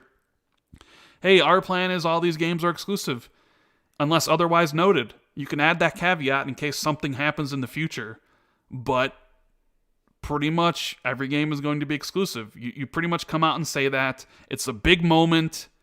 There'll be a lot of like momentum swinging around for the brand in that case. People will know that, okay, because we talk about the echo chamber of Twitter, right? Yeah. You have to now basically educate normies that Bethesda is Xbox. And I don't still think they know that, because most people don't really follow the video game industry like we do. Like, sure, we know that, and everybody listening to this chat knows this, but you have to start educating all those consumers who, you know, love Elder Scrolls, who love Doom, who love Fallout, who don't follow this stuff like we do, because there's a lot of those people. You know, the casuals make up the vast majority of the market, and they don't really follow it. So you're gonna have to educate them. And you start it with one video. Hey, welcome to Xbox Bethesda. Boom. These games you only can play here with Game Pass. Then you have to reiterate it in like almost every press release. You got to show Bethesda games alongside regular Xbox games. So when people tune into your huge game showcase, they can draw the connections between Hellblade 2 and Wolfenstein 3 and make the connection that Bethesda's Xbox and these games are only here. And, you know, at least that's, in my mind, what you're going to have to do, because this is going to be a huge undertaking. Now, could this all be just shifted to something on the 23rd? It could be. It could be. But I honestly don't know. This something on the 23rd might be something completely different. Maybe it's about... Well, didn't they have something more about Azure recently, Jazz? Wasn't that like the thing that they talked about...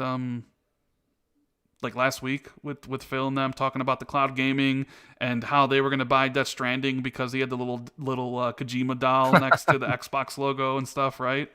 That was like something completely different. Like what we, you know, answering Kid Smooth earlier, like there's an important addendum to this whole story that could potentially sway it one way or the other. That Paul Thurrott was like, or Thoreau, I'm really sorry if I pronounced that wrong, but inferring that maybe this is this year's build, because Microsoft can't do the in-person build, which they typically charge thousands of dollars for a ticket for, where developers and professionals from all over the world gather. Microsoft announces the next like load of APIs and features that they can bring to their business tools and, you know, their platform and their apps and stuff like that. So usually builds like this big event that, you know, costs a lot of money, and it's all about you know, building apps for Windows. And in the past, sometimes Phil Spencer gets on stage, and if there's like big enough news to talk about in terms of like the Xbox platform, I remember a long time ago they they demonstrated The Witcher 3 being ported to UWP via I can't remember what it's called now. It was like this system they had for like moving a game from Win32 to UWP, which is funny because UWP for gaming is basically dead now, and they've gone back to Win32, which they call like, I don't know, Win32 extended or something like that. I don't know. But point is that it's usually build has in recent years been more developer oriented, but there was a time lot further ago where build was almost became more consumer oriented, like an Apple event. Like when Apple does an event and they do their I can't remember what Apple's event's called now, but like Apple has this whole event sometime around the late spring, summer, where they have like dev stuff, but they also like announce a new iPhone, the new Apple Watch, and all that sort of stuff. So it's not unheard of for Microsoft to announce consumer oriented products at the build kind of events, but they haven't really done it in recent years. So for me, if they're tying the theme of this event to what's new with Windows 10, which we know is Windows 10X, which is the next version of Windows, which is like their answer to Chromebooks or whatever. If they're tying the event to that, for me, it might be more developer oriented, platform oriented. Maybe they announce like a bunch of new features for Xbox consoles. I think there's a possibility that this event that Paul is talking about isn't necessarily going to be about games. It might be about tech, but I could also be completely wrong, because Microsoft has in the past tied consumer announcements to the build shows. So I think Bethesda, like you said, when Ninja Theory and Double Fine and all these other studios joined Xbox, they had their own little video explaining their mentality and what's going to happen and stuff like that, and what they've got working on next. I think if you're announcing this, you want the spotlight to be on Bethesda, because this is a big deal. It's not like it's a single smaller studio. We're talking about Bethesda, Softworks they have multiple studios. They make Fallout and the Elder Scrolls, which are two of the biggest RPG franchises ever. Fallout is like massive for merchandising as well. It's a whole brand, It's a massive brand, recognizable iconography, huge mobile games and stuff like that. So this requires its own event. For me, that requires its own event. Bethesda requires its own event, because you've got to go through id Software, you've got to talk about Arcane, you've got to talk about Machine Games, you've got to talk about Tango, you've got to talk about all these studios and really sort of welcome them into the company, give them a platform to talk about their identity, welcome them into the Xbox family. I don't think you do that at an event where it's a general Xbox event. For me, Bethesda deserves its own event, I would think. Now, personally, I agree with you, but then I'm also thinking, all right, you say you have that on the 15th.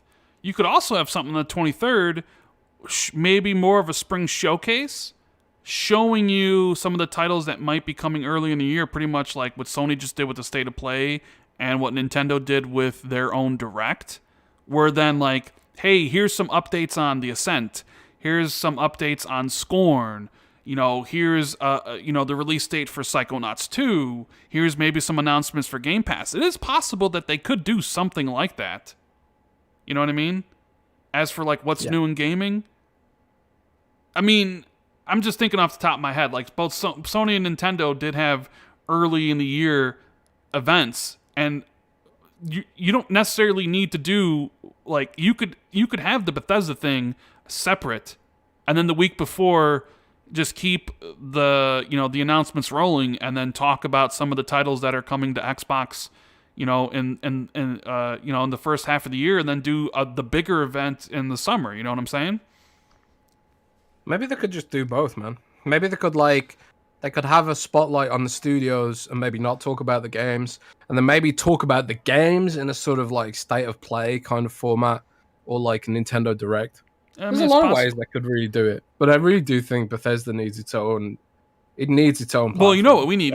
We need investigative journalism. Jez Corden on the scene. You need to investigate this. Do I have to do some? I mean, I don't know. It'd be something cool, Maybe you put miles on it. Maybe I don't know. I don't know. Work. That sounds like too much, kind of like hard work. Fine. Can I just play Pokemon? You can just play Pokemon. Go ahead. Chiefman says Xbox should revive Quake like FPS Smash Bros. Like shooter with all the best characters from Xbox and Bethesda. Maybe bring third-party characters into as well. I mean, there's a lot of things they could do. Quake would be cool. They have Quake Champions, which has like, it's not the biggest game. It's only on PC right now, and Quake Champions does have a regular player base. Like, I've always thought, why not? Why haven't they never brought Quake Champions to console? Is it because they don't think it's got any legs or whatever? But if you put Quake Champions on Xbox and then added Master Chief and stuff like that, I'm sure it'd get more players. But I don't know if Quake purists would be very happy about that. But yeah, probably not. Oh, there's a word again. So let's talk about. I know people want to talk about the PlayStation thing, but there's still one more Xbox thing I really want to talk about, and that's the Halo Infinite update from yesterday. Now, There's a lot there to digest about Halo Infinite, but the things that stood out to me mainly were the screenshots of how the game looks now, especially compared to what it looked like in July when the memes came out about that title. Oh my God. All the memes, the Craig memes, they were all so very, very bad, right? There was a lot of memes. There's a lot of memes. So, the game looks much better with those screenshots. I honestly cannot wait to see what the game looks like. If you had to say, if you had to pick a time when you think we see the game again next, you think it would be at the like a big show, a big like game showcase essentially? I would think so. Like if you've got really cool gameplay to show, that would for your tentpole release for the year, that'd be an event, right? Like for last summer's event, Halo was the main event, right? Even though like it spawned the memes and whatever, it was still the main event of the show by a mile. Like I can barely remember the rest of the show after Halo. So, yeah, I don't think we'll see Halo in a blog post or anything. I think that'll be part of a big show for sure, right? Yeah, I think so too. I like the gifs of that people have put online of like the day night cycle that Halo's gonna bring. I don't know, that's pretty cool. Like I got my fingers crossed for Halo Infinite. I really hope it delivers. Really hope 343 nails both the campaign and multiplayer this time. So, anyways, moving on from that, the Bethesda lawsuit, Jez. Have you seen a lot of this stuff going around? Concern. We had a few super chats about it, and I get DMs all the time about this. But a lot of people seem concerned that this Bethesda deal is going to be essentially blocked because of a lawsuit that has been ongoing since 2019 regarding Fallout 4 DLC. Did you read about this and know anything that's going on with this DLC stuff? I did.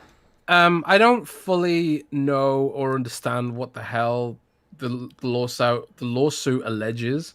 Like, do you know? They Like, basically covered it, yeah, but I was know. So super they loose. basically allege that Bethesda lied. And so essentially what happened was when Fallout 4 came out in 2015, there was a season pass that you could buy that Bethesda marketed as, hey, you buy this season pass, you will get all the content we ever make for Fallout 4 for $30. And they eventually raised the price I to remember 50, that. right? But then Yeah, I later remember. on, they released a creators content pack where it was supposed to be a bunch of stuff for Fallout 4 from themselves, but also from like community members, which wasn't included in that Fallout 4 season pass. So you had to buy this separately. And obviously, some lawyer got into it. Someone bought it and was like, this isn't fair. And there's a class action lawsuit ongoing since 2019. And it basically comes down to, did Bethesda lie about it? Is there a good case? And I watched Hoglog's video about this, which anybody who wants to learn about the legality of, like, video games and what's going on, I definitely would recommend checking out Hoglog. He did a great video about this. It pretty much says, like, yeah, they got a case, but the idea that this would stop an acquisition is, like, laughable. This would obviously be something that Microsoft's lawyers already knew about as part of discovery, as part of everything that would go on with an acquisition. And more than likely, this is just a lawyer, because it's coming up now big because basically GamesBeat gave a one-sided opinion article to the lawyer where everything basically that the lawyer is saying sounds pretty harsh, but there's always two sides to every story. And it just seems like one of those things where it's making the news now because, Bethesda's in the news. There's a lot of money being spent on Bethesda. And I think the lawyer just wants them to settle out of court at this point. Like, make this go away, give us our money, and we'll leave. And that's essentially what, he said it was going to happen. It's like, they'll either settle out of court or, they'll essentially, Bethesda will just be like, you know what? Our bad. If you own that original season pass, you now have the content creator stuff. I mean, recently, Epic Games just settled a lawsuit by giving everybody like 1,000 VC that was affected within Fortnite. Do you see that, Jez? I did not see that. Yeah, they settled some lawsuit. I forget what exactly for, but they had to give the people affected like 1,000 VC or something. So this thing will just get swept. It'll either get settled or they'll figure something out. If you're worried about this blocking the Bethesda acquisition, don't worry about it. It's going to go through. The EU set to rule on it by the 5th. They'll probably rule on it by the 4th. I think we'll get an announcement mid-March from Xbox. I would imagine they're going to be very excited to talk about their plans with Bethesda and welcoming them. So don't worry about it whatsoever. It's not going to get blocked. I know I'm gonna mispronounce this name, but Chaitanya Kochar says, "Hi Rand, call me Chai or Chai. What's going on, buddy?" He says, "Awesome channel. Do you see a future for Wheel of Time in gaming?" Ah, yes, the Wheel of Time. How many times have I explained on this show where my gamer tag comes from, Jazz? I don't know. I've lost count, mate. Yeah. 1,000 million times. But as the channel grows, more people show up. They don't know what the man with the million means, and they don't know where Rand al'Thor, comes from. So Rand al'Thor is the main character in the Wheel of Time. That's my favorite, book series next to like Game of Thrones and Lord of the Rings. There was a Wheel of Time video game back in the day, but I didn't play it. But Wheel of Time is now going to be an Amazon TV show. And you could make it into a video game. I honestly, I really kind of want it to be made into a video game. Like, I remember reading back in like high school, and I'm dating myself here, but I remember reading the book series. I remember reading the books. I started reading the book series in 1995 is when I found the book series and I started reading it, right?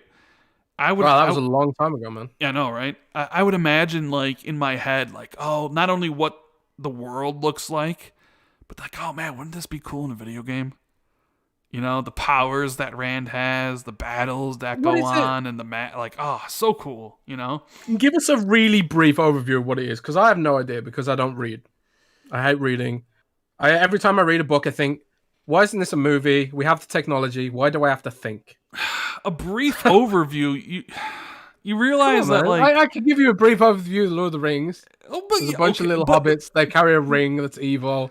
Okay. There's elves and wizards. Brief overview. The Wheel of Time is literally 14 books long. So basically, come on, man. So basically, God, how do I explain? Where do I even start? Is there dragons in it? No. But yeah, kind of, yes, maybe in the previous age. So basically, there's a whole bunch of different ages with a whole bunch of different heroes, and there's I honestly don't even know how to explain it. So Rand al'Thor is the Dragon Reborn, who's this penultimate hero of light. Basically, he's a dragonborn. So it's Skyrim. I mean, it's you're basically good versus evil, right? Like, there's a Dark Lord, essentially, that wants to destroy the world, and the one person that can kind of fight against him is called the Dragon Reborn, right? But the battle has existed for millennia across countless generations, and people forget about it until, the time comes again. So Rand is the Dragon Reborn, destined to fight against the Dark Lord, but he's already fought against the Dark Lord when he was somebody else in the previous cycle. And it's basically, this fantasy series about, the light versus the dark. It's obvious. Look, there's so much that about Wheel of Time, and honestly, I haven't read the series in years, but sounds like the plot of Final Fantasy VIII a little bit. Yeah, so Sleepy Goblin says, one age got destroyed and the heroes are reborn in the new age. Prophecy makes them fight the Dark One again and again, repeat over time, essentially. And, Where's the Matrix? So, I mean, it's your central hero's journey, man. You know what I'm trying to say? It's the hero's journey. Okay, yeah, I get you. I get you, man. So, has it ever been adapted to film or TV, or is it just a book? It's about to be adapted to TV with Amazon. So, it'll be on TV. It was in the video game, I believe, back really during the 90s. I think it was like a PC game. But yeah, Chai says, "Are there dragons? I died." It's a good versus evil story with a beautiful prophecy and lots of great characters. Yeah, essentially. It's so complex, and I need to reread the series. Honestly, there's so much that goes onto it. People often get really mad that I'm a professional writer, but I never read books. Yeah, well, that's Mitch Dies a lot says, "How can you not read? You're a writer." It literally says that. I just don't. I don't. Yeah. I can read. I read textbooks at school, but I've got books but they're not like storybooks, right? They're sort of like, I don't know what you call it. Like there's some like Richard Dawkins in there, selfish gene, biology stuff, stuff like that.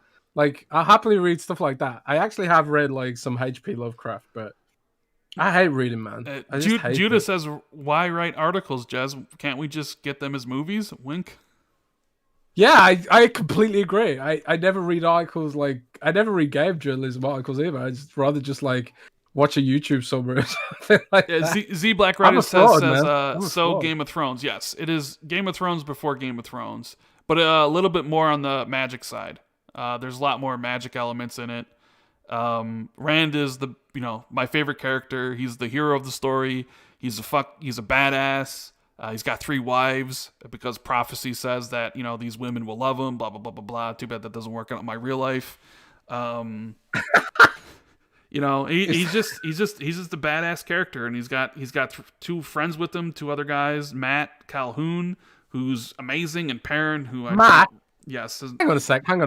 Yes. This is like a magical, mythical realm of like sorcery and prophecy, and the number 2 character's name is Matt. Matt Calhoun is M-A-T Calhoun. He is an amazing character. Perrin, not so much. But it's basically like it's your hero's journeys, bro. Like these 3 people don't know anything about the world. They're kind of isolated, and then boom, like some enemies like orcs or I forget, like basically are chasing after them, and you have your Moraine, who is basically their Gandalf essentially in this, like comes with all the knowledge and wants to lead them to the Aes Sedai, blah blah blah blah blah. It's like it's been literally decades since I read what's the name of the first title? Eyes of the World, I believe. Man, it doesn't seem like you're much of a fan. You can't remember. I mean, I I haven't read the books in forever. Jesus. Wow. Yeah. So, anyways, thanks for that detour about Wheel of Time. Appreciate it. Yeah, let's talk about that. Let's talk about the PlayStation stuff. Did you watch State of Play, Jez? No, I didn't. I don't think I was even fully aware it was happening until after it happened. But it was on really late here. It was on like 10 p.m. or something, or later even. I don't know. So they kind of like grew their European audience a little bit by putting it on so late. But no, I didn't watch it. But I did see some of the reactions, and I watched a couple of the trailers. I watched the Deathloop trailer afterwards because I wasn't super interested in Deathloop before, but I saw people on Twitter saying like, "Oh wow, this trailer really did it for me. Like I'm interested now." The trailer was really good. Yeah, that was a really cool trailer. And like, the funny thing is, the best game that they showed at the State of Play is a Microsoft Studios game. It's kind of fun. Like, oh man, I need to play Deathloop right away. Like, I know it's coming to Xbox in a year, but like, I kind of need to play that right away. Like, I don't know. Is it confirmed to be coming in a year or just assumption? I mean, the exclusive. I mean, at the end of the trailers, it says exclusive until like May 28th, 2022. So yeah, it's like it's coming out on PC as well, day one, I believe. I wonder if they could have it on the Xbox Game Pass on PC. Wouldn't that be something? Yeah, they've got around Epic Game Store exclusivity by doing that thing before. So maybe I'll play it on PC if it comes to Xbox Game Pass for sure. But don't know if I want to. Is it on the Epic Game Store? Or is it come to Steam? I'm not sure. I don't know why. I mean, credit to Epic for making me think this. But whenever there's a PC game now that gets announced, I automatically think, oh, I bet it's coming to Epic Game Store. I'll wait a year. So like, credit to Epic for making me have that assumption. But yeah, I'll play it on Xbox Game Pass, I think. Yeah. Either way, Xbox, PC, whatever. Game Pass. Really. Question mark says, "Trust me, Rand. One wife is enough." It was a joke. He's got 3 lives, but 3 wives. But yeah. So they showed 10 games. I know a lot of people, were spreading around like PlayStation insiders were spreading around like, wait till you see the new God of War trailer, the new Silent Hill, the new Metal Gear, and there was none of that stuff. right? PlayStation PlayStation Insiders once like, again so get everything wrong. I don't know why anybody listens to I guess you got to respect the hustle of all constantly putting out tweets and then being immediately proven wrong, and then still think you have some sort of sources. Like, hey guys, something is going to happen with Sony this year, and I knew it, and all my haters will be really upset at me, or really upset that I was right. It's like, ooh, you're going out on a limb that something's going to happen with Sony this year. Wow, amazing. Holy cow, what? You know what I mean? Something will happen, and I know about it, but I won't say what or give any concrete details about anything. Get the fuck out of here. Are you serious? Oh man, these guys are the worst. Honestly, they're the worst. They get nothing right whatsoever. Even the whole with them shutting down essentially Japan studio, that was the studio rumored to be working on the Silent Hill game. That the PlayStation people have been talking about for what, almost a year at this point. So who's working on this rumored Silent Hill game? That we talked a little bit about that last week, remember? Yeah, Miles has a conspiracy theory that it's Bloober Team, but I mean, it could be Bloober Team. Think so. I don't think so. I honestly don't know. But either way, back to the state of play. I would say it was average. It was okay. It was nothing special. I mean, it was better than the Nintendo Direct for sure, but that's not saying much. Well, then again, I don't like Nintendo, so I guess whatever. I mean, Kenya Bridge of Spirits looks cool. I want to play that day one. That's coming out in August, which a lot of people thought it was coming out in March. Solar Ash looks really cool from the creator of what was a really cool game he made back in 2016? Hyper Light Drifter. Oh wow, I love that game. Yeah, so this is his next game, and it looks a lot like The Pathless, which I really enjoyed. So I'll be playing that game day one as well. They showed off Crash Bandicoot 4, which is getting an update for PS5 and Xbox Series X.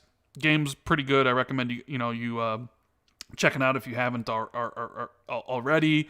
They showed another trailer for Returnal. Returnal, I'm not too sure about Returnal. Some of it looks good. I obviously like the setup for the story about sci-fi time loop. I'm not a fan of roguelikes whatsoever. So I know this is a roguelike where things change. So immediately the gameplay, I don't know. But then the monster designs look really cool. So I'm definitely going to be playing it. I'm just a little cautious about if I'm going to enjoy it because it's a roguelike. Oddworld, don't care about that, but they are at least, that What? game is... You don't care about Oddworld? I don't care about Oddworld. Why? Why? I don't. Do you care? Do you care about it? You like I don't. platformers, don't you? Dude, I love Oddworld. Oddworld's my jam, man. I got the original. I got the original Abe's Exodus on PS1 right here. I love that game. I tweeted the other day that to someone who was talking about. In fact, I think it was Cliffy B. And Cliff Blazinski was like, "Does anyone else feel like their gaming skills are waning as they get older?" And I was like, "Oh yeah, that's totally me." Because recently I went back and played Abe's Odyssey, the original on PS1.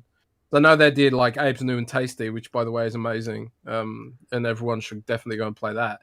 But I went back and played the original, and when I was a little kid, I did all the optional content and all the optional puzzles, which were pretty hard.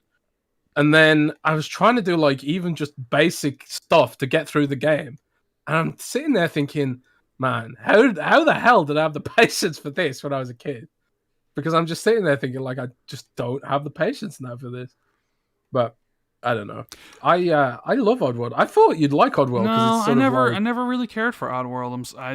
It wasn't something I was very interested in. So that's coming in April, and it's free with PlayStation Plus. So PlayStation Plus, I will say, PlayStation Plus is really just destroying Xbox Live Games with Gold. Did you see the Games with Gold this month? It was pretty much Microsoft was like, no. "Oh, you're not letting us double the price of Xbox Live Gold. We're Games with Gold is garbage again." Did you see that? It's I did like, say it was pretty yeah, bad. pretty. It's like at this point, just get rid of it. Like it, it's all. See, but then here again, I think like Echo Chamber, right? Maybe a bunch of regular people really enjoy getting the games from Games of Gold, but I don't know. It clearly looks like whoever's picking the games for Games of Gold doesn't care about said quality of the titles and is just having it because they need to. I don't know. Um, what else I was? think I really do think people would Microsoft and gamers would benefit more if they just put that money, whatever they're spending on that, and just put it into Game Pass in some way. I don't think like what they're doing with it right now is helping them in any way, shape, or form. But again, it is like you said, echo chamber. So maybe I'm completely wrong. Yeah. So Deathloop, they showed off a trailer for that. It was great. And they ended it with Final Fantasy VII Remake Interlude, which is the PS5 version.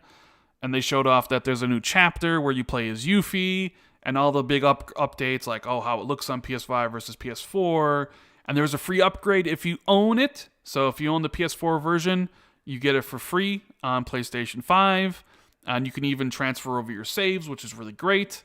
And then today they announced PlayStation Plus games for March, one of them being Final Fantasy VII Remake. However, the stipulation is if you claim that game for free, you can't upgrade that Final Fantasy VII Remake to the PS5 version. That is a weird. They made That sure that you couldn't get the PS5 version for free because obviously they want you to buy it at $70 because it's $70, or they want you to go out right now and buy the disc version because I think Amazon currently has Final Fantasy VII Remake on sale for $30. So if you want to get it for cheaper than 70, you can buy the disc version from Amazon and put it in there and get your upgrade to the PlayStation 5. So they basically want you to pay for it. And I did see a lot of people very, very, very upset that the free PS4 version from PlayStation Plus does not get you the PlayStation 5 version. So now, however, it's coming out on June 10th, but there was no mention of exclusivity whatsoever. So is there still hope for Xbox fans, Jez? Is there still hope for Final Fantasy VII Remake Interlude to hit Xbox on June 10th when it launches? Because there was no mention of exclusivity, and I don't think there's going to be any announcements soon because I think that exclusivity, like the original exclusivity deal, I want to say ends in March or April.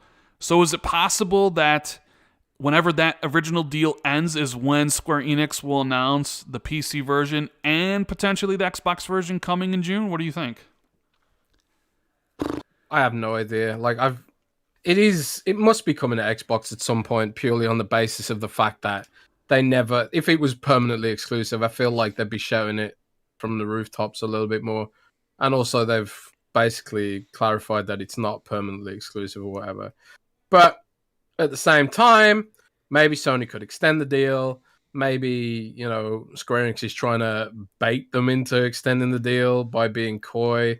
You just don't know. Like, the way Square Enix treats Xbox fans is pretty lame, in my opinion. I know it's all business at the end of the day, but it doesn't exactly make me feel beholden to Square Enix as a fan. It doesn't exactly make me feel good about supporting their games.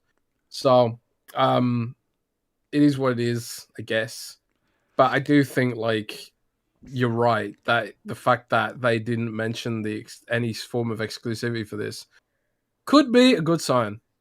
Could be. We just have to wait and see. Dead Planet says, with the lukewarm response to the Nintendo and Sony events, would be awfully smart for Microsoft to take advantage. Cough, just saying. Yeah, it would be, wouldn't it? It would be if maybe they had stuff to show. Maybe they don't, and maybe they're worried that if they put on an event, they'll just get destroyed like Sony and Nintendo were, right? It's possible. But then there was also more big PlayStation news. Jim Ryan did a big interview where he talked about a bunch of things, confirmed that Gran Turismo 7 was delayed from this year to 2022, which is no big, we expected game delays. I expect game delays. He wouldn't even talk about God of War. And then Cory Balrog made some tweet yesterday, which I mean, he's not being very specific, but I'll bring up the tweet really quickly if I can find it. He tweeted out yesterday that. Let me see if I can find it. He says, I don't know who needs to hear this. Certainly not me, since I've never heard it. But when it's done, heart, trust me, that's what's best for everybody. My first takeaway from that is, yeah, God of War is not coming out this year. Like, they couldn't get it done. Work from home's been rough, or whatever reason. God of War is not coming out this year. What I'm more interested in, was it ever coming out this year? I would say they probably thought it was, and then COVID happened. Same thing with Gran Turismo 7. I think they planned for it originally, like when they started these games in production. Right? If you think God of War started production right after the first game, so you're saying it started production in 2019, yeah, they probably had that in mind. You know what? We'll get it out. That'll be the holiday. That'll be 2021 holiday game, 1 year into the PlayStation 5 gen, and we can hit them with Horizon Zero Dawn 2. We can hit them with Gran Turismo 7. We can hit them with God of War Ragnarok, Ratchet and Clank, Demon Souls, right? So if you're Sony and you're planning this stuff out, like, you're going to go on this blitz of these games that we're gonna make sure that everybody wants a PS5, and then reality slaps you in the face with the pandemic during 2020 and 2021, and sorry, Gran Turismo delayed, God of War delayed. Rumors that Horizon Zero Dawn, even though Jim was pretty certain that it was going to make this holiday in this article, boom, God of War, potentially Horizon delayed to 2022. It is what it is. So it's just, reality just kind of came in and bit you in the face, or slapped you around a little bit. He also announced PlayStation VR 2 as well, which isn't coming out this year, and they didn't show it off or anything. They just kind of announced it and talked a bit about it. I wonder if they're worried that it was going to leak soon, so they wanted to kind of talk about it. I know people don't care about VR. Like, every time we talk about VR, I always kind of look at the numbers, and it's like people just drop out because nobody really cares that much about VR. But I don't know, do you care about the VR? Are you will you, whenever you do get a PS5, are you interested in getting a PSVR 2? Well, right now I don't really have any intention of buying a PS5, but I wrote about Oculus Quest recently. I wrote that because they Facebook let me borrow one for a little while, and I was kind of like, I like the idea of it, but there's just so many barriers to the creativity. It's like that thing I was talking about earlier, where the sensation of moving your hand doesn't match up with what you're seeing in the game, and then it makes you feel sick and stuff like that. All those little issues, having to wear something on your head. Oculus Quest 2 is arguably the best solution out there right now, and it's affordable. It's $300, which I would consider affordable for a console if you're enthusiastic about that tech. But even despite the fact that it's $300, which is like in line with Nintendo Switch, despite the fact that it has some pretty good games and it's completely wireless and it's like the best VR experience that I've experienced to date, I still don't think I'd pay $300 for it and make it a cornerstone of my gaming experience, because there's so many issues with the experience. It's it's supposed to be more immersive, but in some ways it's less immersive because it's so uncomfortable. It's easy for me to get immersed in a game that's on a big high fidelity screen TV that doesn't make me feel motion sickness, because in real life I don't walk around feeling motion sickness for no reason, but I do when playing some VR games. And a lot of people say oh well, you just need to practice and get your VR legs and stuff like that, and it's kind of well, I play games for fun, and having to practice not feeling sick is not exactly something I've got time for at this present time. But having said all that, I do appreciate that Sony's at least trying, because maybe they'll be the one to solve it. And I think if someone out there does eventually solve this tech and make it really accessible, less disorienting, more comfortable, it could be a really cool side option. But I also saw Matt Piscatella, I might have pronounced his name wrong, and I apologize if I have, but from the MPD group, he said that the attach rate on PSVR didn't even hit double digits. Mm. So in real terms, that makes PSVR less popular than Kinect. And that's something a lot of fans won't want to hear, but it's true that Kinect, both versions, had a higher attach rate than PSVR. So does that bode well for the future of VR? I don't know. But I also appreciate the fact that Sony are giving it a go because let's face it, not a lot of companies are willing to take risks to advance technology in the industry. Like I appreciate that Nintendo made a crazy handheld, which I thought looked ridiculous when I first saw it. But now I just think how amazing it is, really, that you can get all these games on a tiny little handheld like this with the graphics that are there, even though, yeah, it's not as good as like Xbox Series S, even in terms of visual quality. But I appreciate that they're doing these crazy things because sometimes you have to do crazy things to innovate. So I'm kind of in two minds about it, like a lot of things. But I personally I'm gonna watch what they do and appreciate it from afar, but it's not something that I invest in. And my concern is that too many people will feel the same way, and everyone will just be waiting and watching forever, and then it'll just never happen.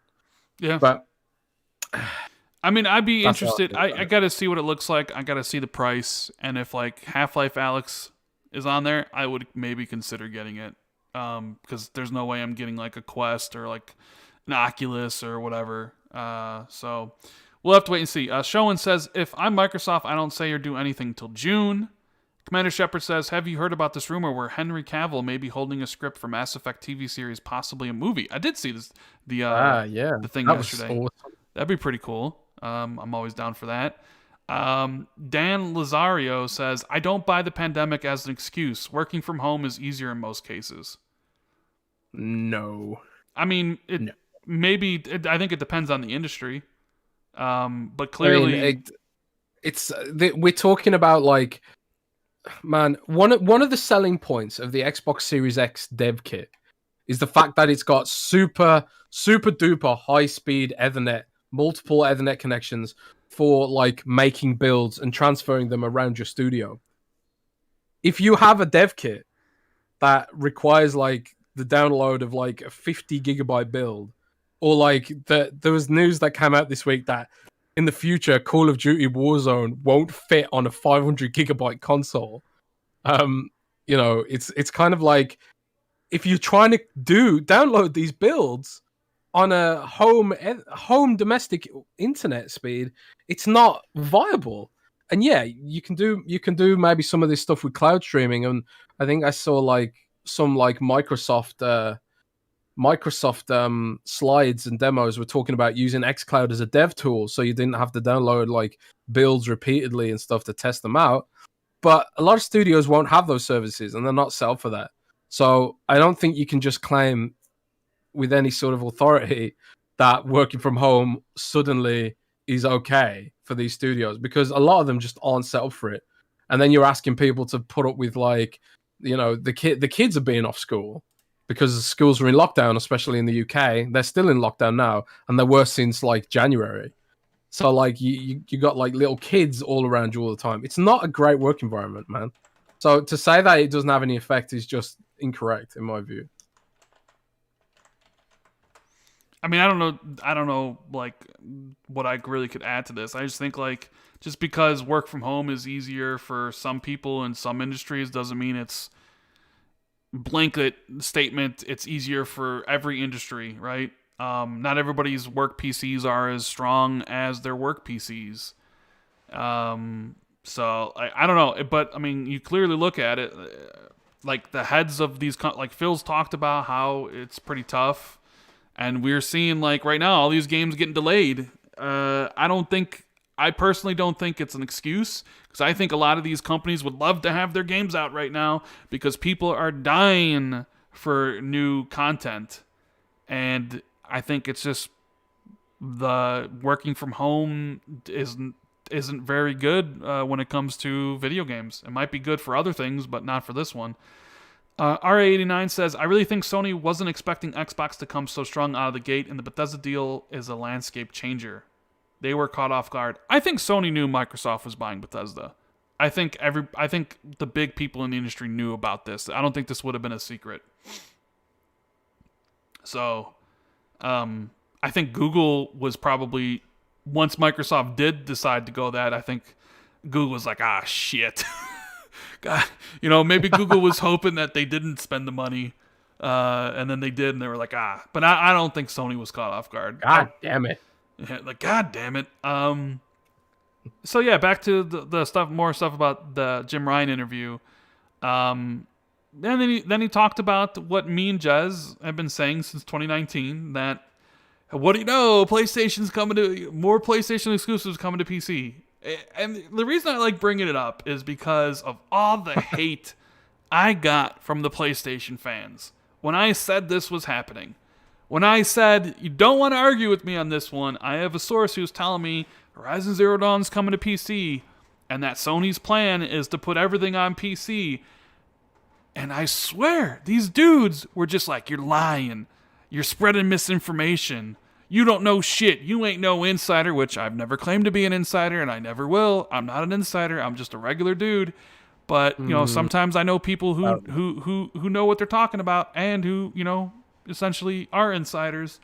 And, oh man, the drama from all that, of the whole Sony knows the value of an exclusive, they would never put on anything on PC. Like, do you realize when Xbox decided to put everything on PC, they would say Xbox has no games, everything is multi-plat now, which, is there a little bit of truth to that. I mean, PC is a different platform.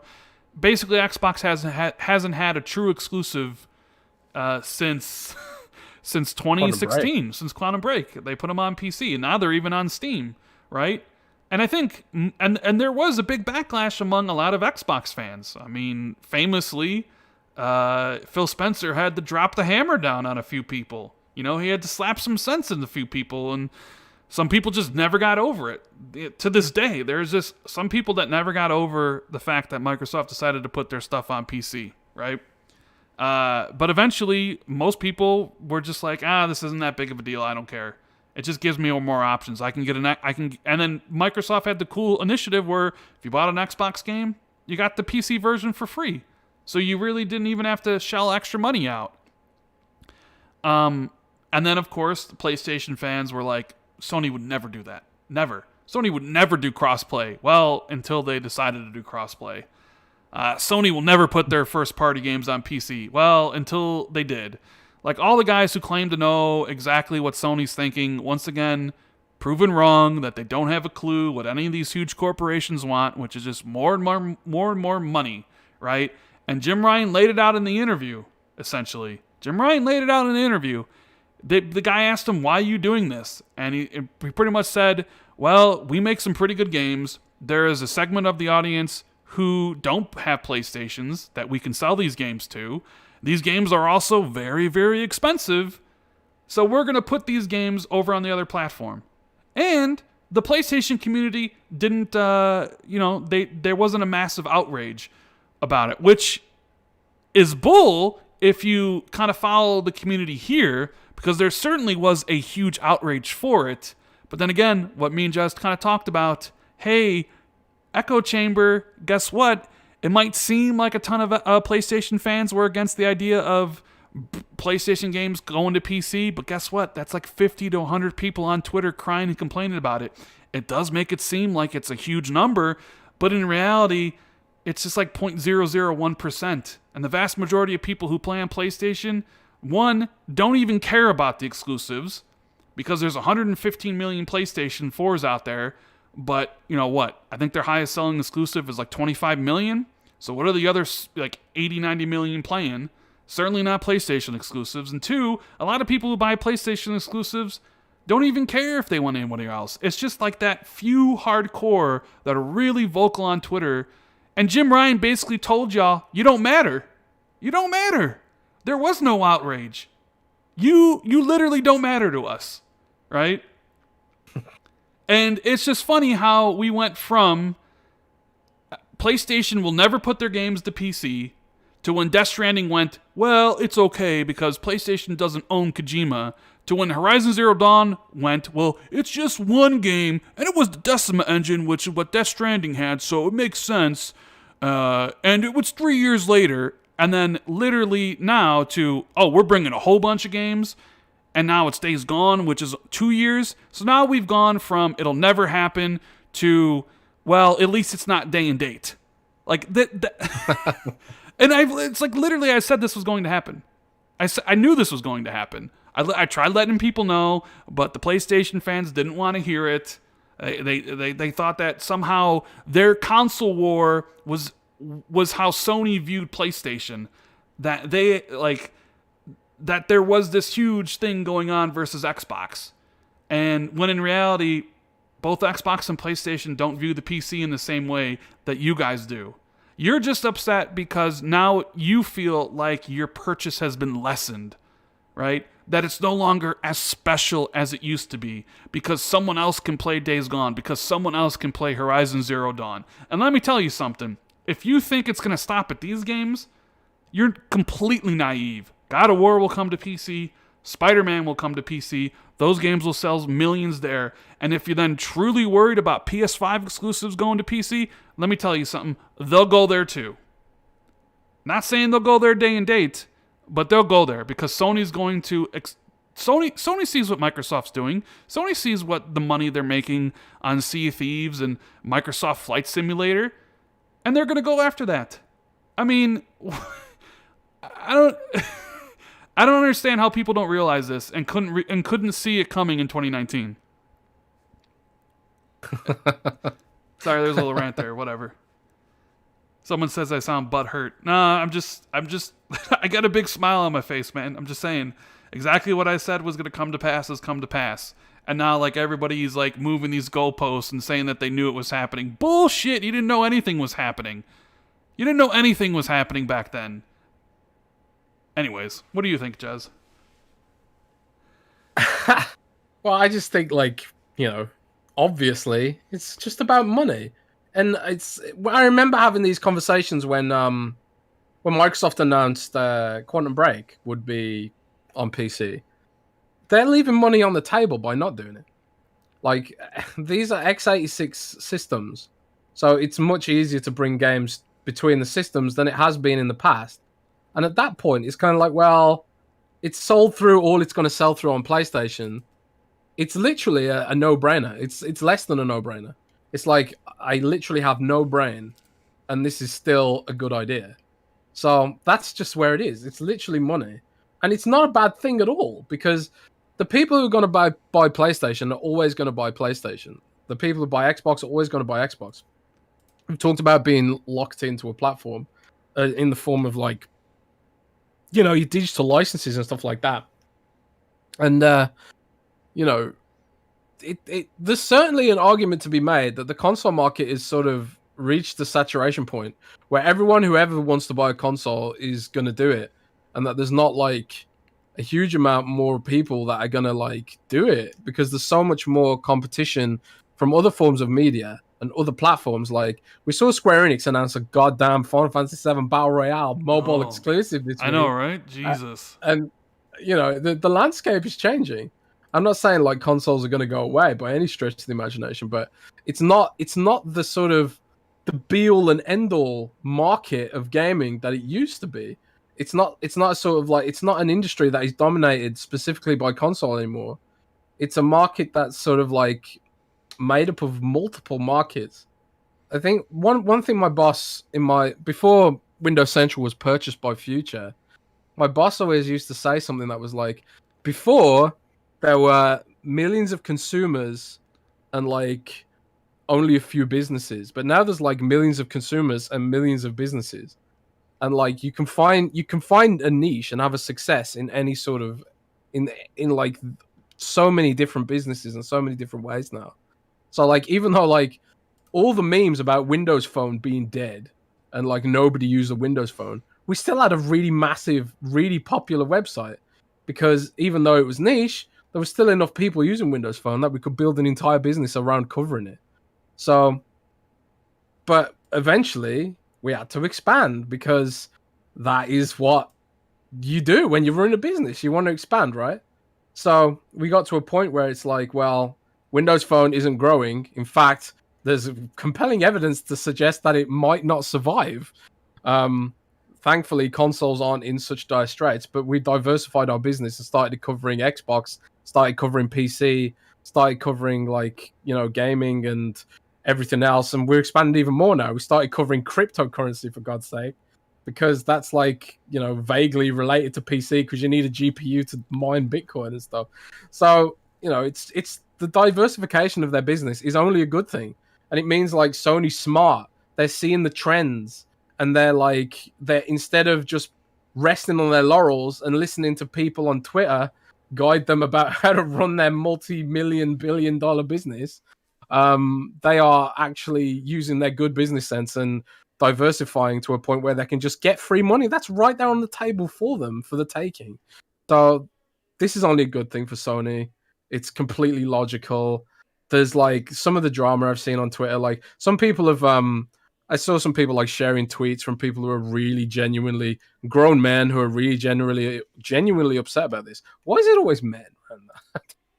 I don't know. It's this really primal tribalism sort of thing that comes with console gaming. But grown-ass men upset about exclusives, and it doesn't matter because all the money that Sony makes from this is going to keep their business healthy and going to keep them delivering those exclusives without having to resort to shady tactics like Final Fantasy VII Battle Royale pay-to-win mobile game. I really kind of want that Final Fantasy VII Battle Royale game on console. I ain't gonna lie about that.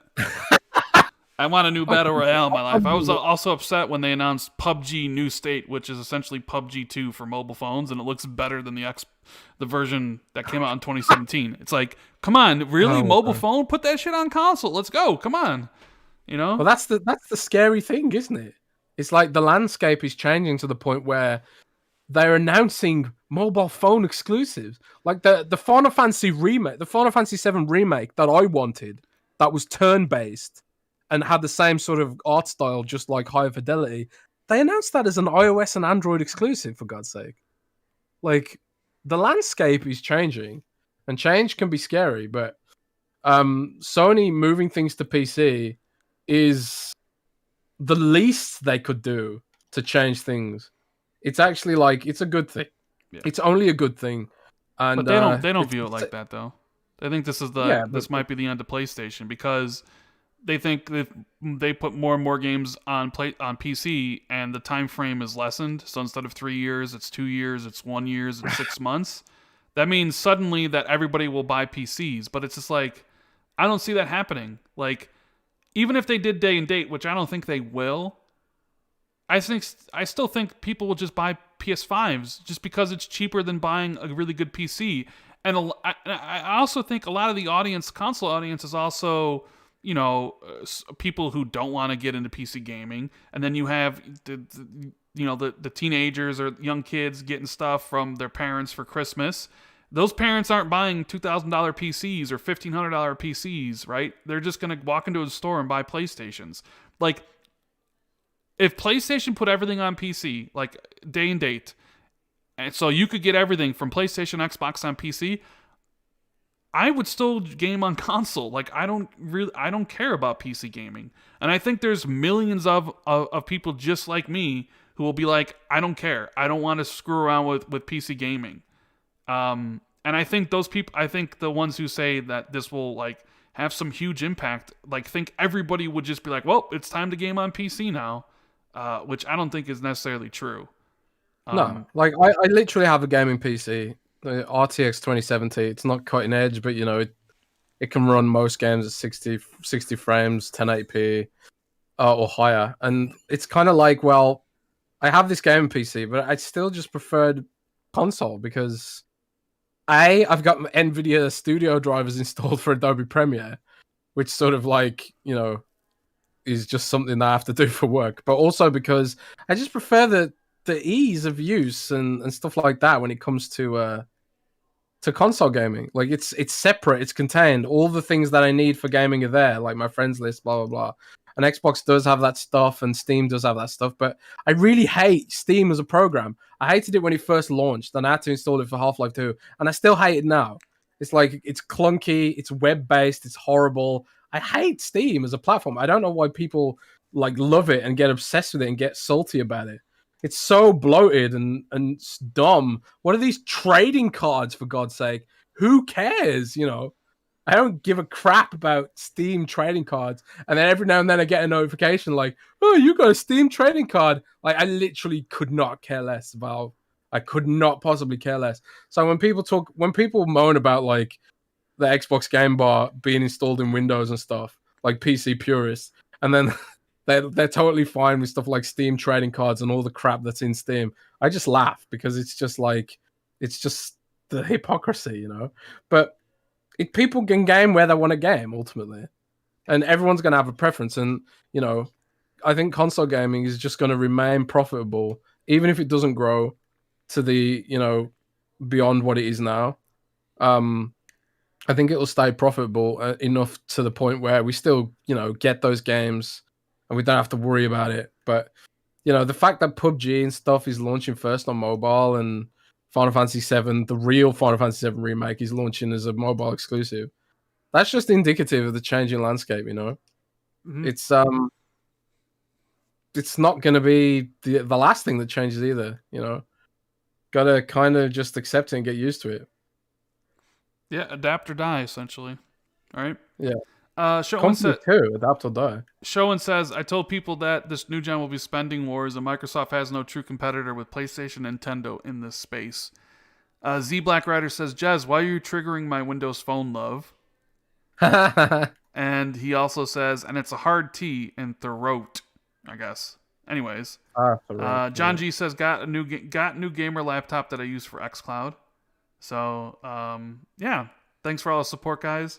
That'll be enough for the PS5 exclusives coming to PC. Jez, did you...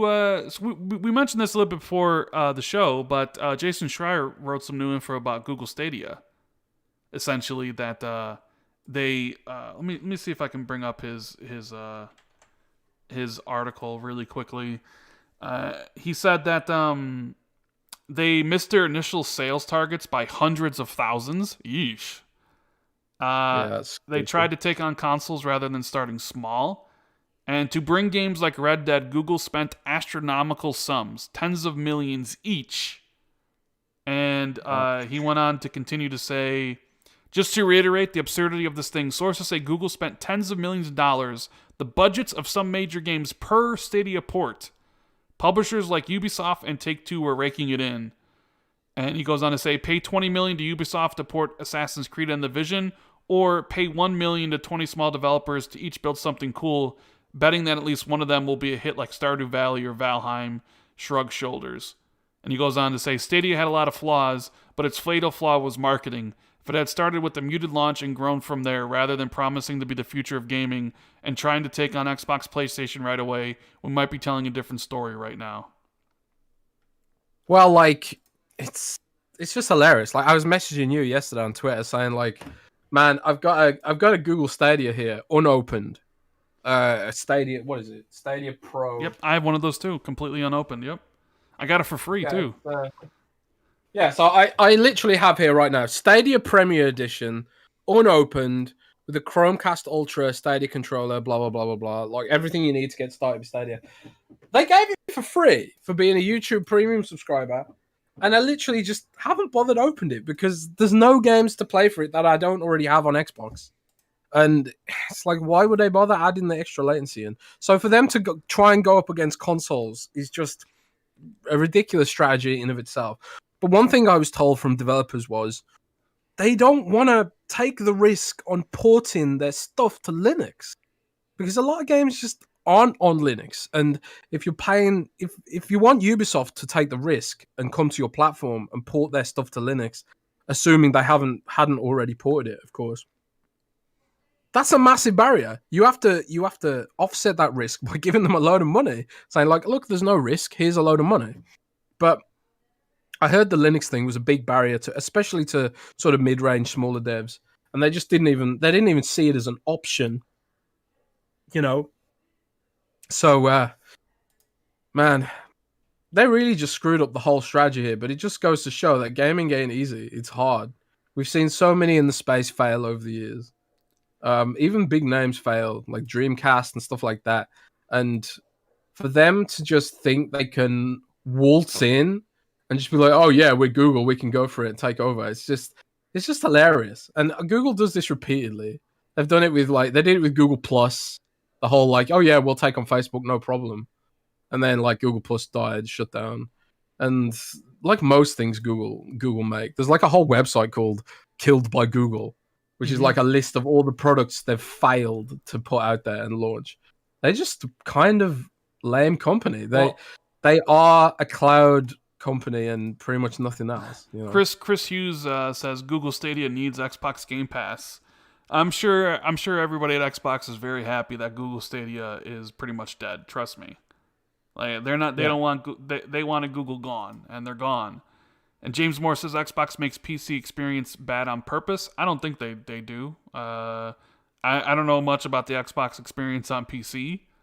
But if it's bad, it's probably because they're working on it and trying to make it better. I don't know. The reason it's bad is because Windows is bad. Oh, well, there you go. It's bad because Windows is bad. The problem is the problem with Xbox on PC is that it's tied up to the Windows 8 store delivery mechanism, which sucked back then. And since it launched, they've been trying to retrofit it for all sorts of things. Like I remember when they first put like games onto large games on the store literally wasn't designed to handle apps that were above a certain file size. So it just like it died and exploded. Like the code wasn't even there. It was designed for tablet apps. It was designed for mobile phone games. It wasn't designed for AAA exclusives. So Microsoft has been like retrofitting the Windows app delivery system specifically for Xbox since, and it just hasn't been working out. But that's like why Microsoft is making Windows 10X, and they're working on this whole refresh called Windows 10 Sun Valley or whatever it's codenamed. It's because then they want to fix things like that, and to do that they have to go through literal decades of code, legacy code.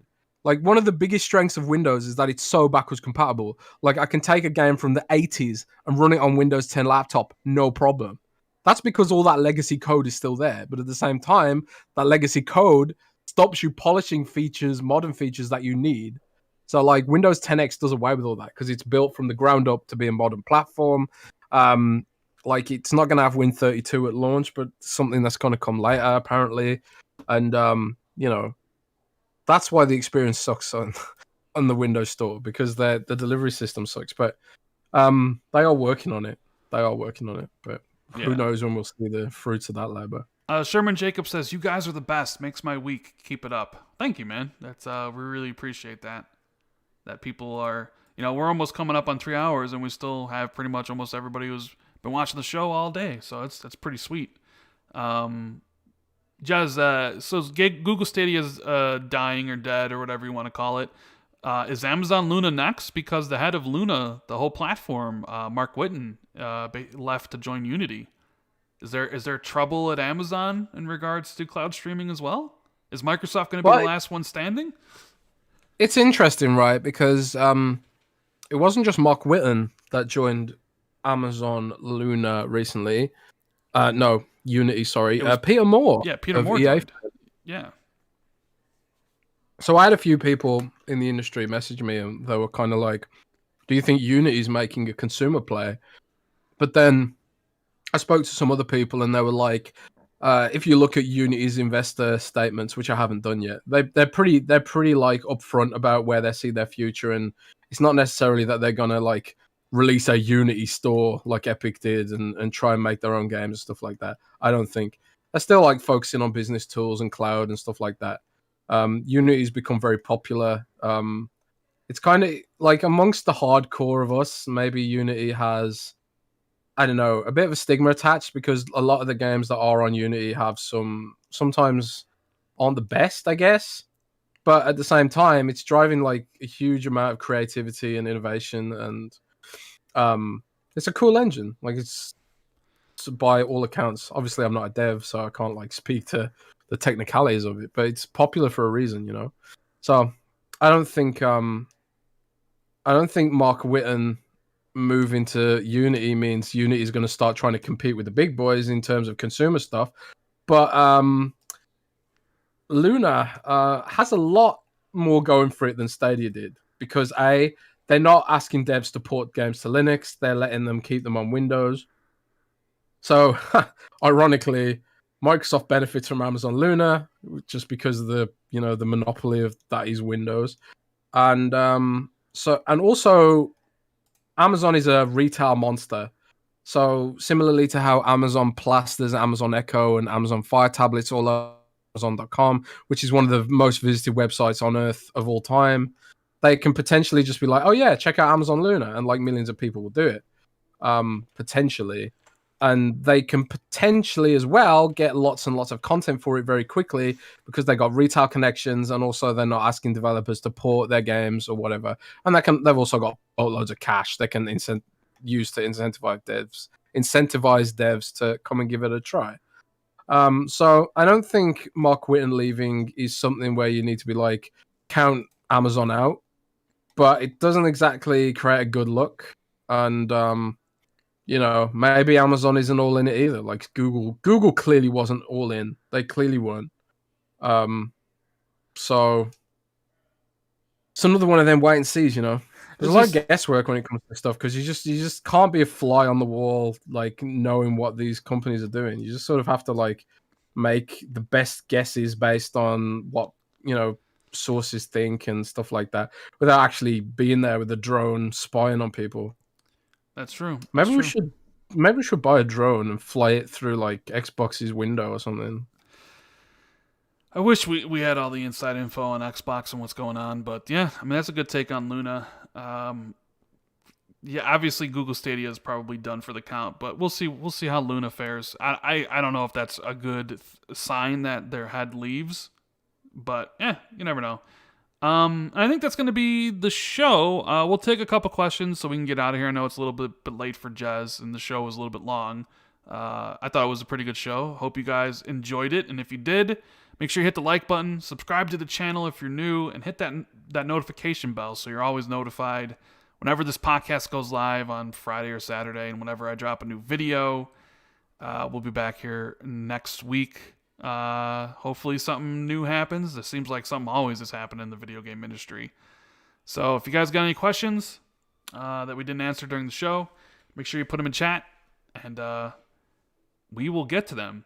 Jez, what do you think? What do you think about the Bungie expansion? While we're waiting for some questions. All right. Did we talk about that off the air? I feel like we talked about it before the show. Yeah.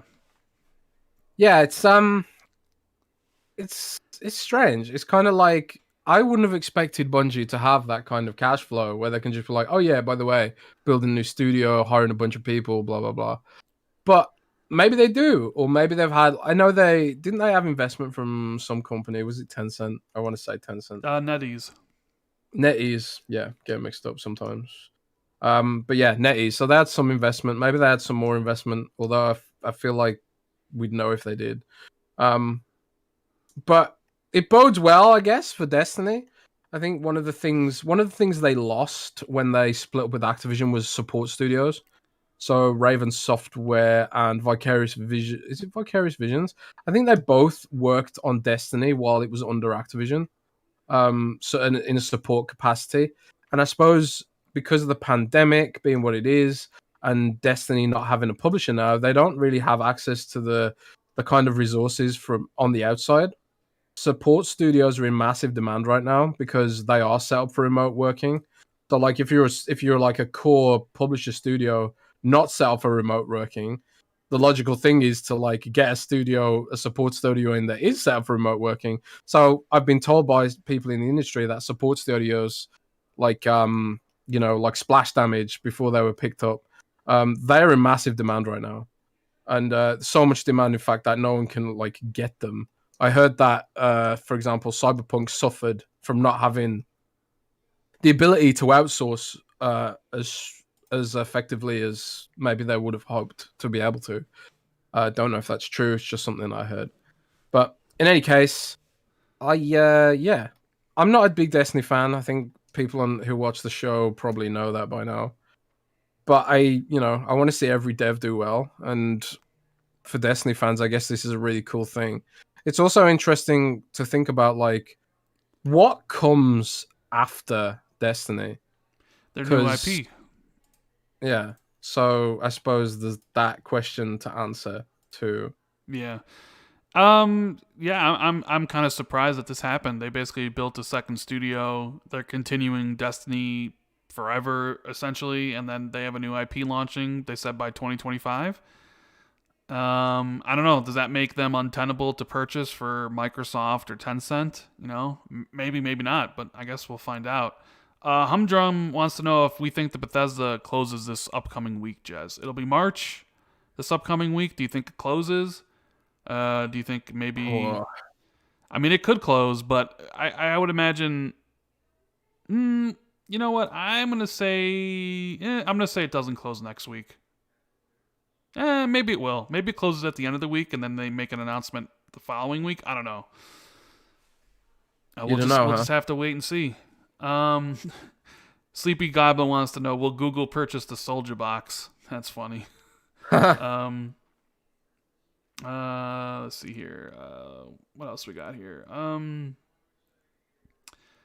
Elpaw says Series S 4K 60 and Outriders. More Series S games outperforming expectations. Your thoughts? Now, there was a big, huge thing yesterday or 2 days ago when they said Outriders was going to be 1080p 30 on Series S, and all the trolls came out and said, yeah, look at that, Series S sucks. And then the next day they're like, oh, our bad, it was a mistake, Series S is 4K 60. And they were like, that can't be true. Like, I don't know what it runs at. I would imagine it's not native 4K. It probably outputs at 4K, but frame rate's where it's at. So it's annoying because, like, I try and measure the resolution sometimes on Xbox Series S games, and I did have a plan to, like, do more analysis on that stuff, but because the Series S often outputs in 4K, it's hard to, like, empirically measure what a game's resolution actually is without, like, Digital Foundry level pixel counting tools and stuff like that. And I just like, man, this ain't happening. So, but what it does slam home is the point that the engineering on the Xbox Series S and the X is top shelf. You know, the fact that, like, Sony, there was a report recently that Sony's external SSDs aren't coming until the summer because they need to reevaluate the firmware to make the fan spin higher to account for the extra heat generated by the SSD. Because SSDs get hot, man. I remember when, like, when people were looking at the SSD, the heat generation by the SSD card thing, the Seagate thing that you can plug in the back of the Xbox Series X, and people were like, "Oh my god, they get so hot." But it's literally the same as any NVMe drive.